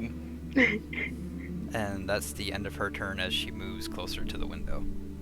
How does she know where the window is? It was right in front of her? Yeah, but it's all dark. Yeah. It doesn't change locations. Just because now it's dark doesn't mean she doesn't know where the window in her own bedroom that she's been living in since she was a child is. Like, she can still get to her window in her bedroom, even though it's dark. Okay? I'd challenge that. Yeah, well, you can challenge it all you want. It's what's happening. I can walk around in the dark in my own house. See, there you go. I can't. I can't. I can't. I do it all the time. I cannot. I proved that this morning. I almost died tripping over the baby gate. I obviously have no clue what's going on when it's dark. Anyway, at the end of Irina's turn, Alarin, you're up.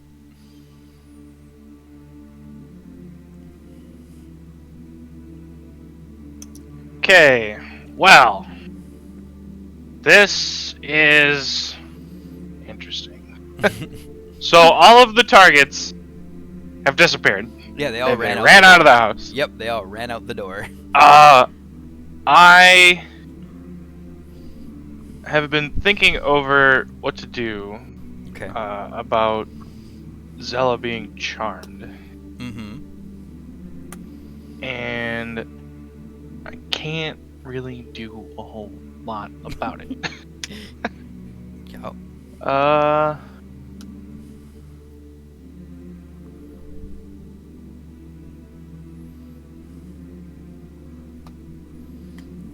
think.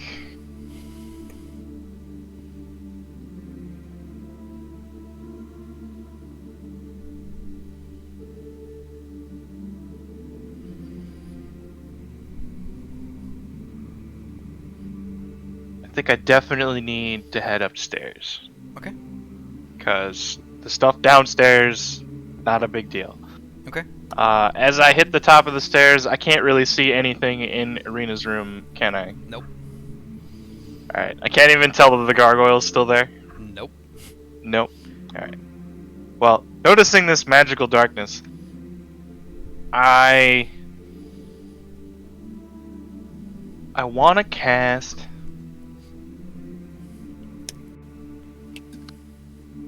So, if I cast Fairy Fire, would that negate the magical darkness?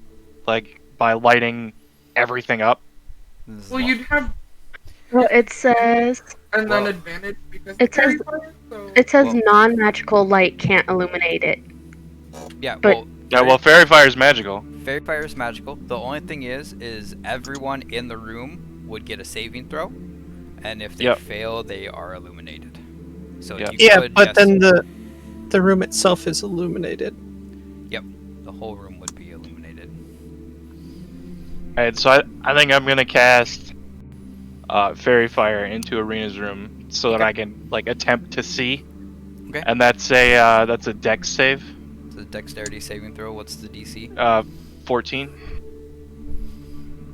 So that would be what? Zella, Arena, Arena fails. darts. Mark fails. What? Saving throw? DC 14 for Dex. Dex. And the gargoyle succeeds. Okay, so we can't see the gargoyle. And it's a 20-foot cube. Yeah, it's a 20-foot cube. Zella fails. You said it was 14? 14 dexterity. You passed. Mhm. Okay. So the gargoyle and darts are not illuminated, but you can make out their faint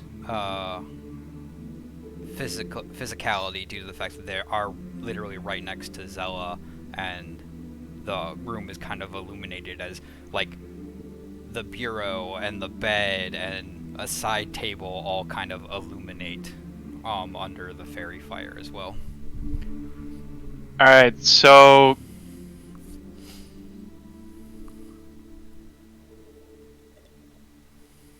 I would like to use my bonus action to give my last bardic inspiration to darts. Okay.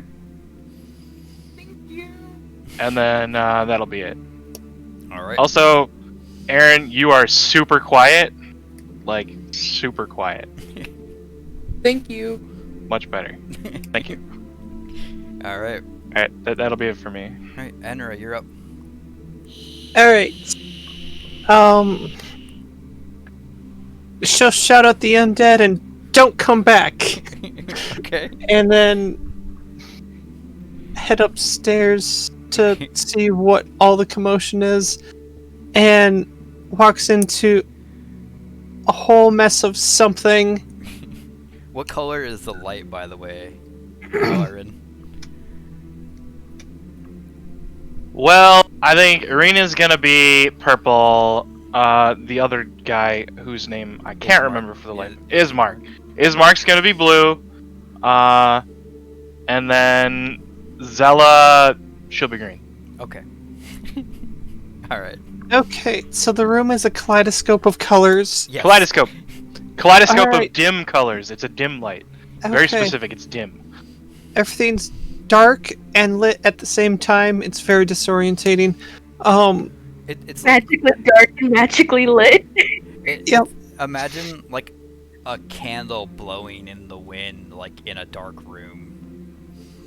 Oh, I was imagining kind of like UV light That's things. what I was A thinking. flickering Like, UV light.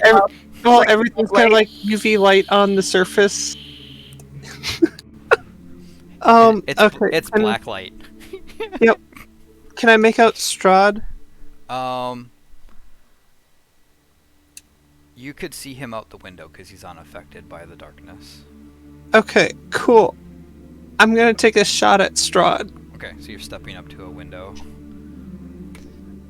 Okay. Alright. I would say... Yeah, no, just a straight shot. Okay.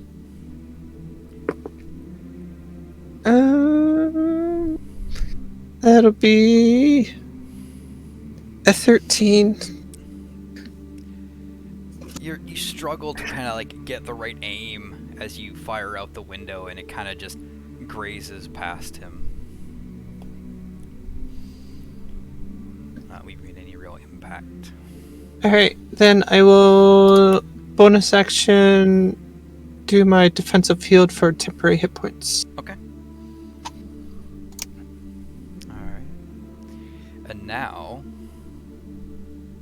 the gargoyle sees its primary target that it had before lit up with this green light. Makes a strike with advantage. That would be a dirty 20 to hit Oh, yeah. on Zella. Okay. That's just his first attack. So that would be 4 points of piercing damage as his fangs slam into you. And then a 13 to hit. Yeah. For another 5 slashing damage. As he latches his fangs into you, he claws you across the stomach. Can I do wisdom check again? Yep. Now you get to make a wisdom saving throw. I'll give you advantage because you took 2 attacks. 13. That was the best you got. Yeah. Nope. You still regard Strahd as a close friend and ally. Okay. Alright, Darts, you're up. Okay. Ugh. What am I gonna do now? I'm going to... Now that I can actually see a little bit... Oh, and is Mark no longer poisoned? Yep, he's no Is longer Mark's no longer... Okay. I'm going to look at Zella and cast Suggestion. Okay. Could you please make a wisdom saving throw? Probably not. This is the one time she passes. Oh, I thought you were... What? Okay, hold on. My brain. A 10. Okay, you fail. My suggestion is...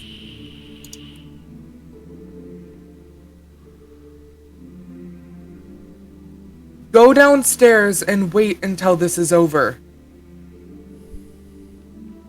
Okay. So she'll have to wait till her turn to Yep. either comply with that, but And I'm gonna bonus action and whip my stupid gargoyle. It won't die. Does a 22 hit? yep. That will be 8 points of slashing damage. Okay. And that'll be all it for my turn. Okay. Alright, Strahd's up. Strahd steps through the window right in front of Irina, grabs her by the hand, and then he is going to cast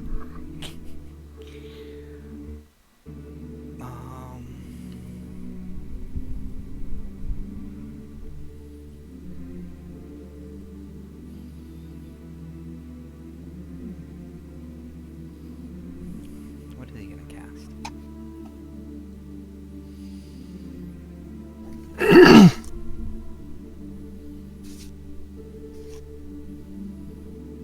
he's gonna cast Greater Invisibility on Irina as he touches her.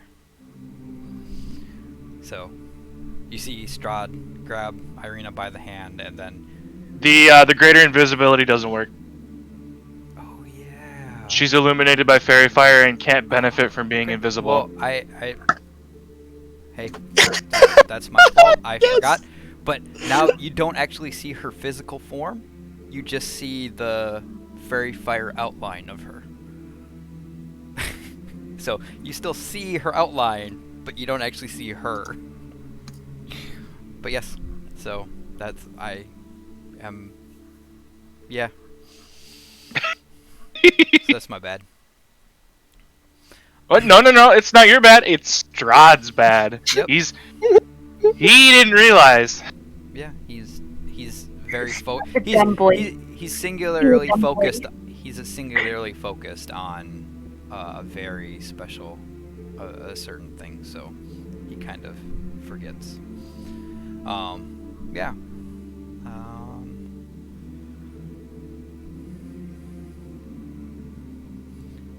Yeah, that's the end of his turn.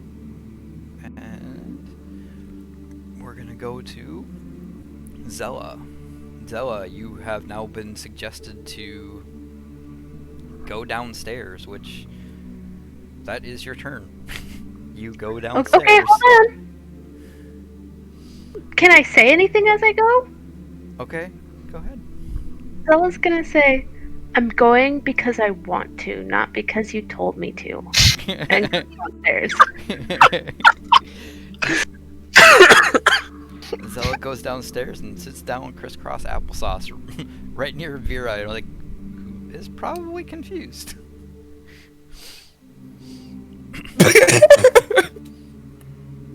Alright. That's it for Zella. Vera, you're up. Vera's a little confused, but kind of shrugs it off and makes her way also upstairs. Okay. So I can see You can see. the Oh yeah, and when it's probably extra confusing because when Zella comes downstairs, she's illuminated in this green light. Okay, so I see a purple outline Mm-hmm. of, and then a And you can not fully see, but you can see enough that Strahd is standing right there in front of the Okay. purple outline.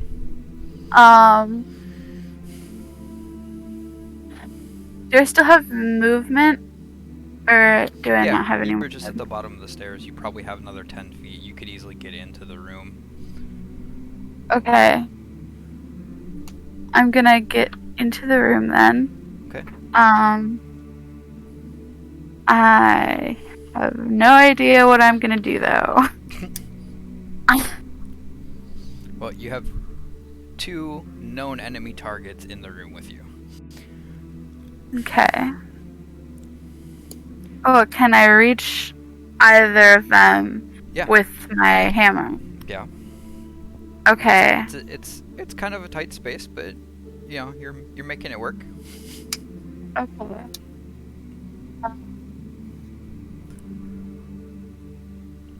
Can I bash Strahd with my hammer? You can certainly try. Okay. I'm gonna gather it in both hands again and lay one on him. Okay. Okay. That's gonna be 22 That hits. to hit? Okay. Wouldn't the magical darkness Um, be no longer there because she's been attacked? It's a concentration spell. Did we roll a concentration check? Nope. How much damage does she take? 9? So roll me a No, more than concentration. 9? Roll me a Constitution saving throw. 16. That fails. Okay. It's no longer dark. Okay. How much damage did you do? That's 12 damage. Okay.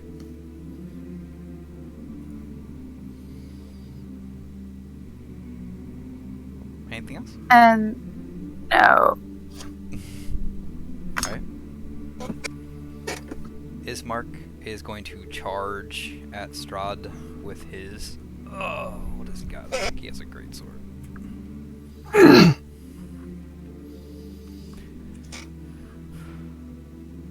No, with his longsword. And he's gonna make... Actually, okay.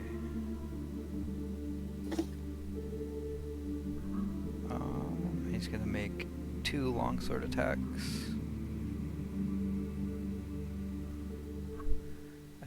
So... Oh, that hits. Oh, wow. He hit with both of them. He's got it in both hands, so... 11.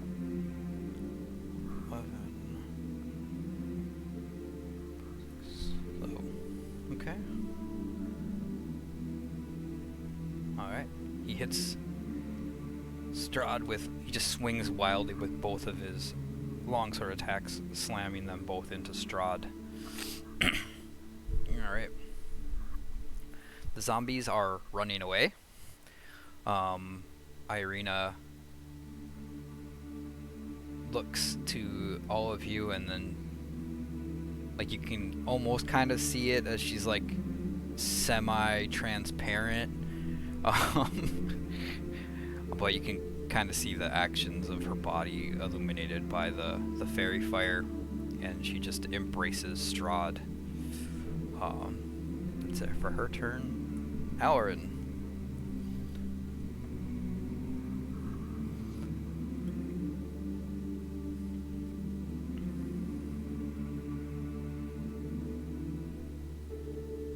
You're muted. I think he forgot that he's muted. I did. I was kind of hoping she wasn't going to embrace him right away, because I was going to attempt to tackle, but I don't think that's feasible anymore. You can still attempt it. It's not like she is kind of like lightly embracing him, but he's not embracing her, so. Well, let me see.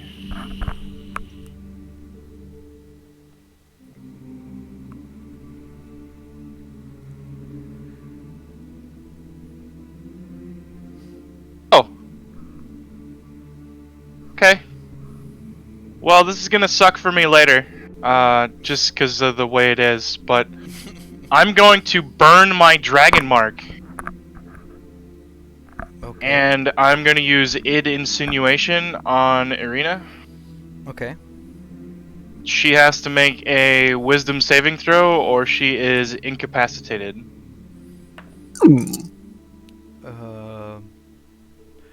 Well, I don't think it matters what the DC is, because I'm pretty sure she failed. But I think it's the same as your spell save DC, right? Well, it's a Wiz 3. 13. Wiz 13, sorry. Yeah. Wiz 13. Yeah, she got a Wiz 5. Ah! Yes, so she fails. So she's incapacitated and I'm assuming she's going to fall to the ground. Yep, she collapses to the ground, unconscious. Unfortunately, that also means she's taking 1d12 psychic damage. Oh. Okay. At the end of each of her turns. Okay. And after that, she can make another wisdom saving throw. Okay. Oh, Fuck, jeez. let me look at this. That's brutal. Yeah, it's very brutal.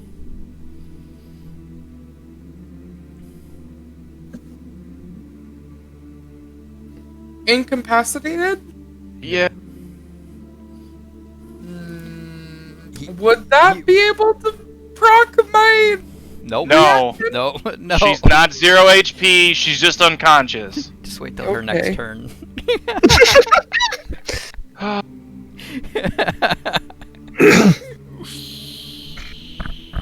So I get to roll my hit die Okay. because I've used my dragon mark. What the fuck is a hit die for me? It should be a D8. All right. Well, let me roll that quick. If it lands on an even number, I gain temporary HP equal to that. If I roll an odd number, one random creature within 30 feet of me, I'll leave it up to the DM. They take force damage equal to that number. Okay.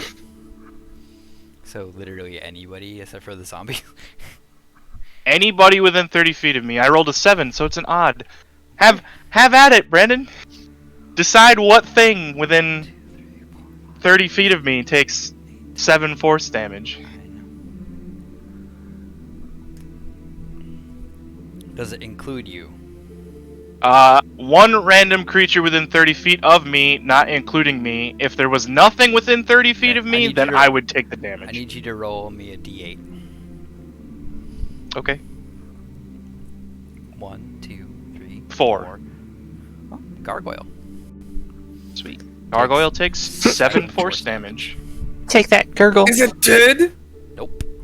Oh my It's a god. gargoyle. It's probably got like a couple hundred HP. No, it doesn't. It's just that was the first attack to do full damage this entire combat. You're kidding me. Okay. Everything's been half? Yep. Oh no. Well, I mean, it is made of stone. None of you deal magic damage except for Yes, I do. what you do, but you haven't hit it yet. Yep. Nope. That is right. Except for me, if I hit it with Shatter, it would probably take damage because it's got. Yeah, so would all the rest of us. Yeah, exactly. Yeah. So that's my dragon mark. Unfortunately, That's gonna that come to- means trouble for me in the future. It's gonna So, come back to bite you in the ass, but it's all good. Yeah. All right, It is what it is. Enra, you're up. Alright. So all I see is. You see everything. Oh, well, but like, I don't know how the psychic thing looks. So basically, I see her fall. Yep, you just see her. You I see the gargoyle flinch. Yep. You can also probably tell that the mark on my hand lights up a bit. Cool. I don't know how all that works. So, but there is a clear shot at Strahd now. So, you'll see me take a cord and attach it to my firearm, and then I will cast Magic Missile at Strahd. Okay. That hits. And he will take. Double check. 3 darts. That's. He will take 13 points of magic missile damage. Nice. Or 13 points of force damage. Nice.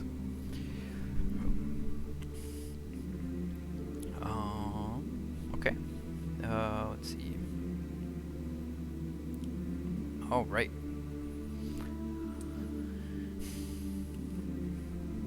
Is that all for your turn? Yep, that'll be all. Okay. It is now the gargoyle's turn, and without another target, it's going to make an attack again. 2 attacks against darts. That would be a 6 and a 17. The 17 hits. That would be 8 slashing damage. It just rends its claws across your chest. Got it. Alright. That ends the round. Back at the top with darts. Okay. What to do? What to do?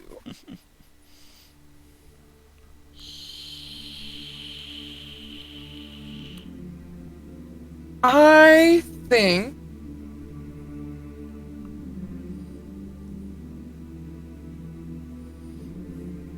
I'm going to bonus action my right damage, Okay. and I'm going to make a attack towards the gargoyle. Okay. with my crossbow. Okay.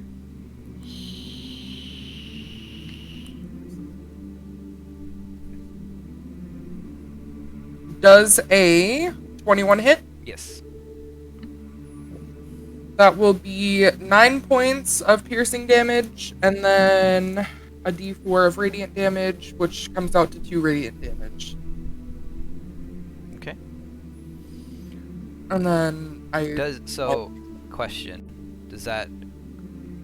It's just the radiant that's magical. It doesn't make your whole attack magical, does it? Well, let me look that up real quick. So, Crimson Right, you imbue your weapon strike for an extra 1d4 extra damage, and while you hold this weapon, you can use it whenever. It does not explicitly say your right damage is magical. Yep. And the weapon you hold is. So yes, it would be magical damage. Okay. So it is considered magical damage. Okay. Yep. Alright. Yeah, your bolt just slams into the gargoyle's chest and just kind of leaves this like impact hole where you can see this little radiant light kind of burning. Alright. Anything else on your turn? Nope, that's it. Okay. Alright, that means it's Strahd's turn. Okay. No one did radiant damage, did they? No? Okay. Strahd, seeing Irina unconscious on the floor, is going to handily pick her up and step out of the window. He's kind of like got her over his shoulder. And then I need everybody in the room to make me a dexterity saving throw. Oh, shit. Save. Yep, dexterity saving throw. Natural 20, 26. 19. 13.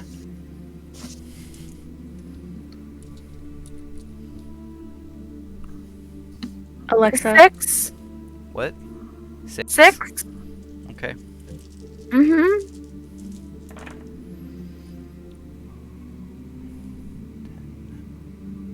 It's everybody in the room, so does that include downstairs? Nope. Nope, just Is everybody else. downstairs the room? I think the only people who are actually in the room with us are It's Upstairs. everyone except Zilla. everyone except Zella. Oh, I forgot to make one for Gargoyle. Ismark fails too. Okay. So if you failed, you take 29 fire damage. As a plume of fire explodes in the room. Yeah, Vera is down. If you passed, you take half that amount, which would be 14. Which would be what? 14. 14. I'm down. Oh no. Oh no. You're not down. Oh, you're down. Yeah. I'm down. Uh-huh. Is anyone not down? I'm not down. Oh, nice. Alarin's fine. Nice. You're like the only one. I think you and Zella are the only ones. Well, you, Zella, and Ismark barely hung on. Got a lot of HP. Yeah. He took 20-something fucking toxic damage earlier. No, he's a beefy boy. Okay. And So is he just in the air now, or is he No. has he pieced? he's leaving. He's pieced. All Yeah, right. he flew off with Irina. Unconscious. Yep. All right. You best be remembering that she's gonna take psychic damage. Oh no, I know. You guys. Yeah. So. Unintended consequences of leaving with the. All right. He's Oh, he only has so much movement, obviously, so he gets a little ways away, but he's still within like a long range spell. But all right, Zella, you're up. You are currently downstairs, sitting crisscross applesauce on the floor. Because suggestion would wear off because I went down. Yep. Okay.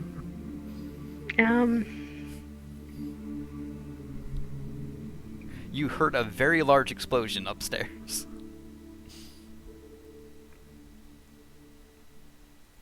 She waltzes upstairs, I guess.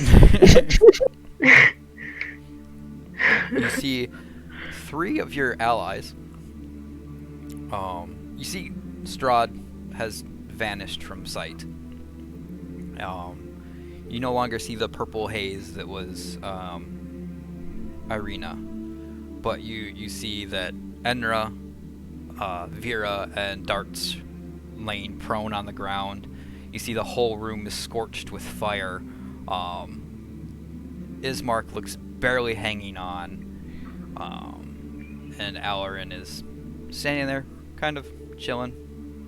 Half HP. I'm literally half HP. Half hit points. The only damage I took that entire fight. Yeah. I did good. I like being in the back. Being in the back's fun.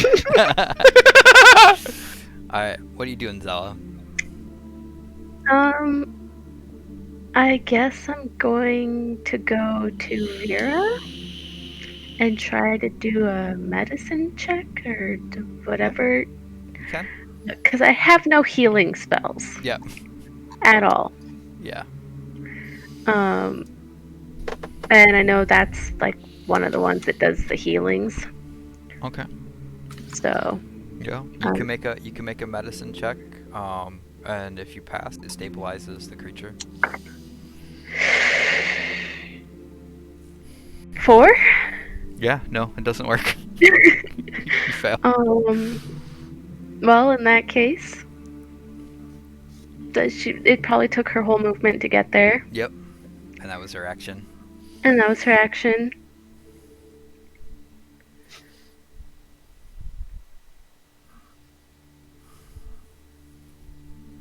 Well, she looks kind of like, well, fuck, man. She kind of like plops down on the ground, sulky. No, she just kind of looks at the people who aren't down and shrugs like, I did my best. Sorry. Alright. Next up is Vera. I need you to make me a death saving throw. Uh-oh. Oh, and the zombies are no longer fleeing. Because Vera's down. Yep. Would they be farther away because of the they're returns? They're at least 2 movement phases away, I would assume. With dashes. Well, With dashes. Well, technically, with Turn on Dead, as soon as they're out of sight, they no longer have to run. They just can't move any closer. So they basically Okay, so as can't soon as they left the house. Yeah. They just can't re-enter the house, but now they can now that Vera is down. Good day. So, what'd you get, Vera? A 10? A 10? Wow. Yeah. You passed. I did. Isn't it 10 to 20 passes? Yep, 10 to 20 passes. Alright. Ismark is going to run to Enra and attempt to medicine. Oh, that's a dirty 20. Enra, you are sweet. You are stabilized. Cool. You're not So is up, that- but I you am don't. still unconscious. Yep, you're still unconscious, but you're at 0 hit points and you're not bleeding out, so you don't have to make any death saving throws. Sweet.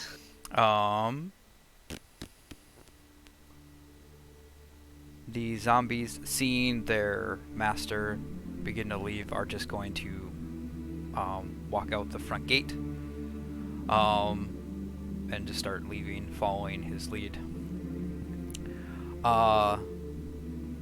Alarin, I need you to roll me a d12. A D12, you say? That's what you said the Dragon Mark damage was. Yes, it is. That'd be a 10.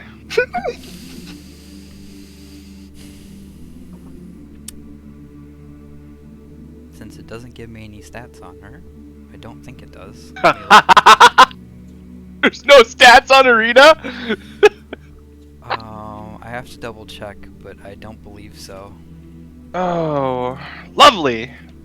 So I'm gonna leave it up to you on if you want to show physical signs of the psychic damage. The physical On signs of on Arena. yeah, like on Well, Arena. So Strahd has indication, or So, what everyone hears is this loud, mournful wail coming, and it's in Irina's voice as she screams out in pain, and then it just cuts off. Because she's unconscious at 0 hit points. Because a commoner does not have 10 hit points. what? If she, like, I don't have any stats on her, so I'm gonna assume she's a human commoner. So But is she not a noble? Because no, she's not a noble. she's She's part of.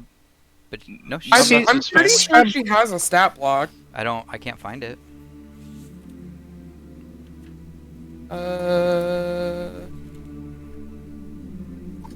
Hold on. She would have 14 hit points. Irina Kolyana. Here, I will link it to you. Are you able to access your Discord?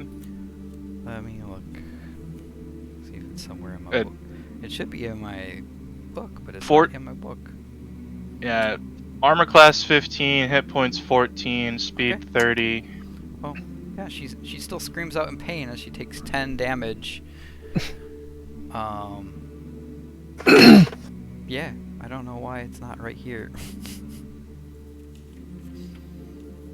It gives me everybody else's.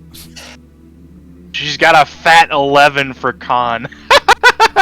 Yeah.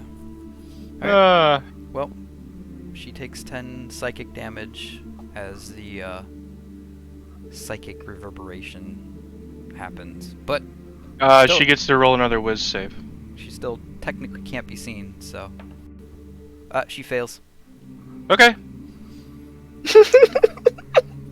Unless she's got like a plus 20 or like a plus 9 wisdom save, which I don't think she does.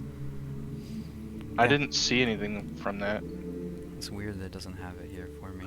History. Her wisdom stat's 14. Yeah. So I don't know what that would roll for a save because I don't know how to. It's plus 2. Yeah, it's plus 2. Yeah. So no, she is still unconscious. That's I'm assuming Strahd has noticed at this point. Oh yeah, he definitely noticed that she just screamed out in utter pain and terror. Brandon, come back here really quick. Okay, hold on. I guess I'll be right back. Well, now I feel really bad, but I was just trying to get her away from Strahd. I don't know if I have the. I don't know if I have the ability to cancel the dragon mark. It's not from me that I got the spell. It's from whatever put the mark on my body. Well, reread the description.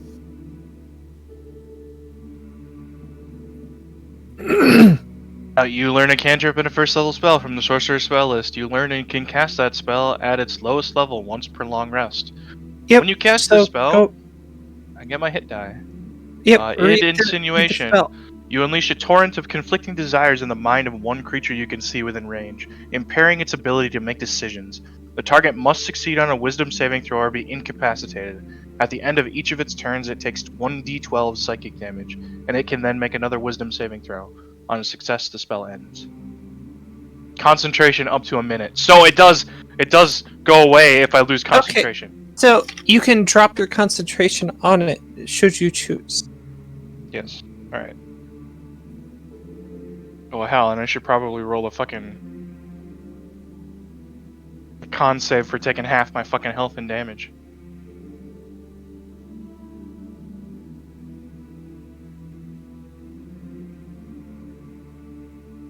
from the fucking flame explosion.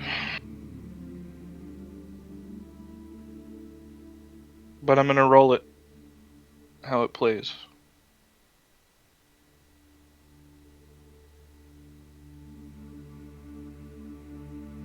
So Enra's fine. She's not dying. Who's dying on the Me? floor? Yeah. I can't say anything. I'm dead. Darts is down. It's also down. So, as far as we'll go with the 14 HP for now. I don't know if any of the stuff is official, because Angela was showing me some stuff. I don't know if any of that's actually official for Curse of Strahd. So I'll do some more research and find out for sure. But Okay. And I've just figured out it's a concentration thing, so I can drop concentration. If I have to. Yeah, obviously you wouldn't know. I wouldn't know. If she's dead or not. Yeah. Well, I think the link would probably sever if she died. If she dies, yes. Yeah. But okay. Auron, your turn. I am going to. I am going to use a action to go to. Oh, fuck! It's not Darts. The other one. Who else is up here? Vera. Vera. I'm gonna go to Vera and attempt to stabilize her with medicine. Okay. Make me a medicine check. 11. That just barely passes. Vera, you're stable. Okay. And then.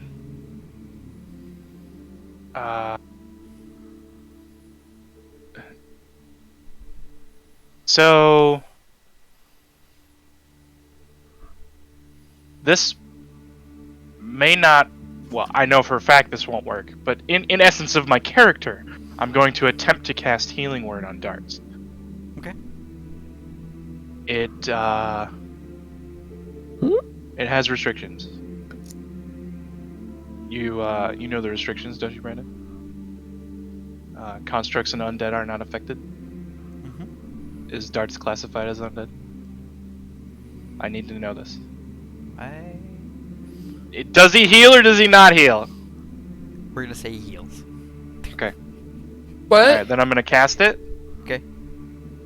Darts, you receive 8 HP.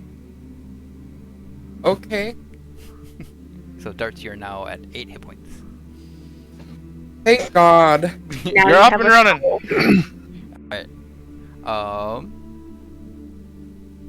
Enra is stabilized. The gargoyle is.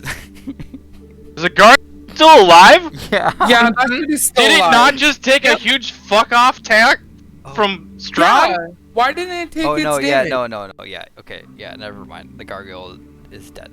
I forgot. It got I obliterated. forgot about the gargoyle till just now. So okay, the gargoyle is gone. Okay. Pile of rubble on the fucking ground is more like it. With that, with everybody stabilized and Strahd off, we're gonna do one more round of your id insinuation. There, Auron. I'm not gonna know anything about her status. I know. So just I know. are we just skipping straight to her turn? Yep. Alright. Because Strahd is flying off as fast as he can, and the zombies are long gone. 5. 5. Yep. Auron, you feel the connection. You can hear the scream again, but it's much more distant.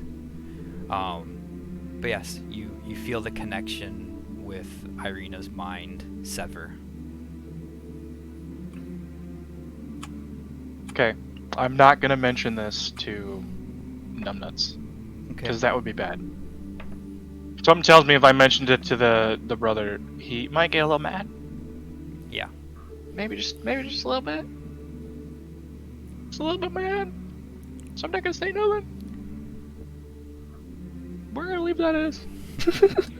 And the last The last thing you all hear before we end today's session, as well, the people that are conscious here, is you hear the angry voice of Strahd von Zorovich boom over the village of Barovia. And all it says is, "What have you done?" And that's where we're going to end today's session. We're gonna end it before our rest phase. Yep. Okay. All right. But yeah. That's actually probably good because I need to talk to you about my aberrant effects and how we want to implement it for the rest phase. Okay. We'll get that Cool. sorted this week because I gotta go eat and get ready for work because Yep. I gotta I leave. gotta bring my tiny one back. But yeah, we'll get to that this week, Josh. We'll figure that Yeah, out. I'm off all week, so just pick a day and hop into fucking Discord and Yeah, we'll talk well, about it. Obviously, I'm gonna be sleeping Monday and Tuesday. I'm gonna be driving, so we'll figure it out. But yeah, there you go. You guys had Okay. had that. You guys literally did no damage to Strahd. Now, Literally no damage. We No, didn't. no, no. We had to do something. I did something. You I did 13 points. you hit him, but he has regeneration, so it doesn't matter. But anyway, that was fun. I hope everyone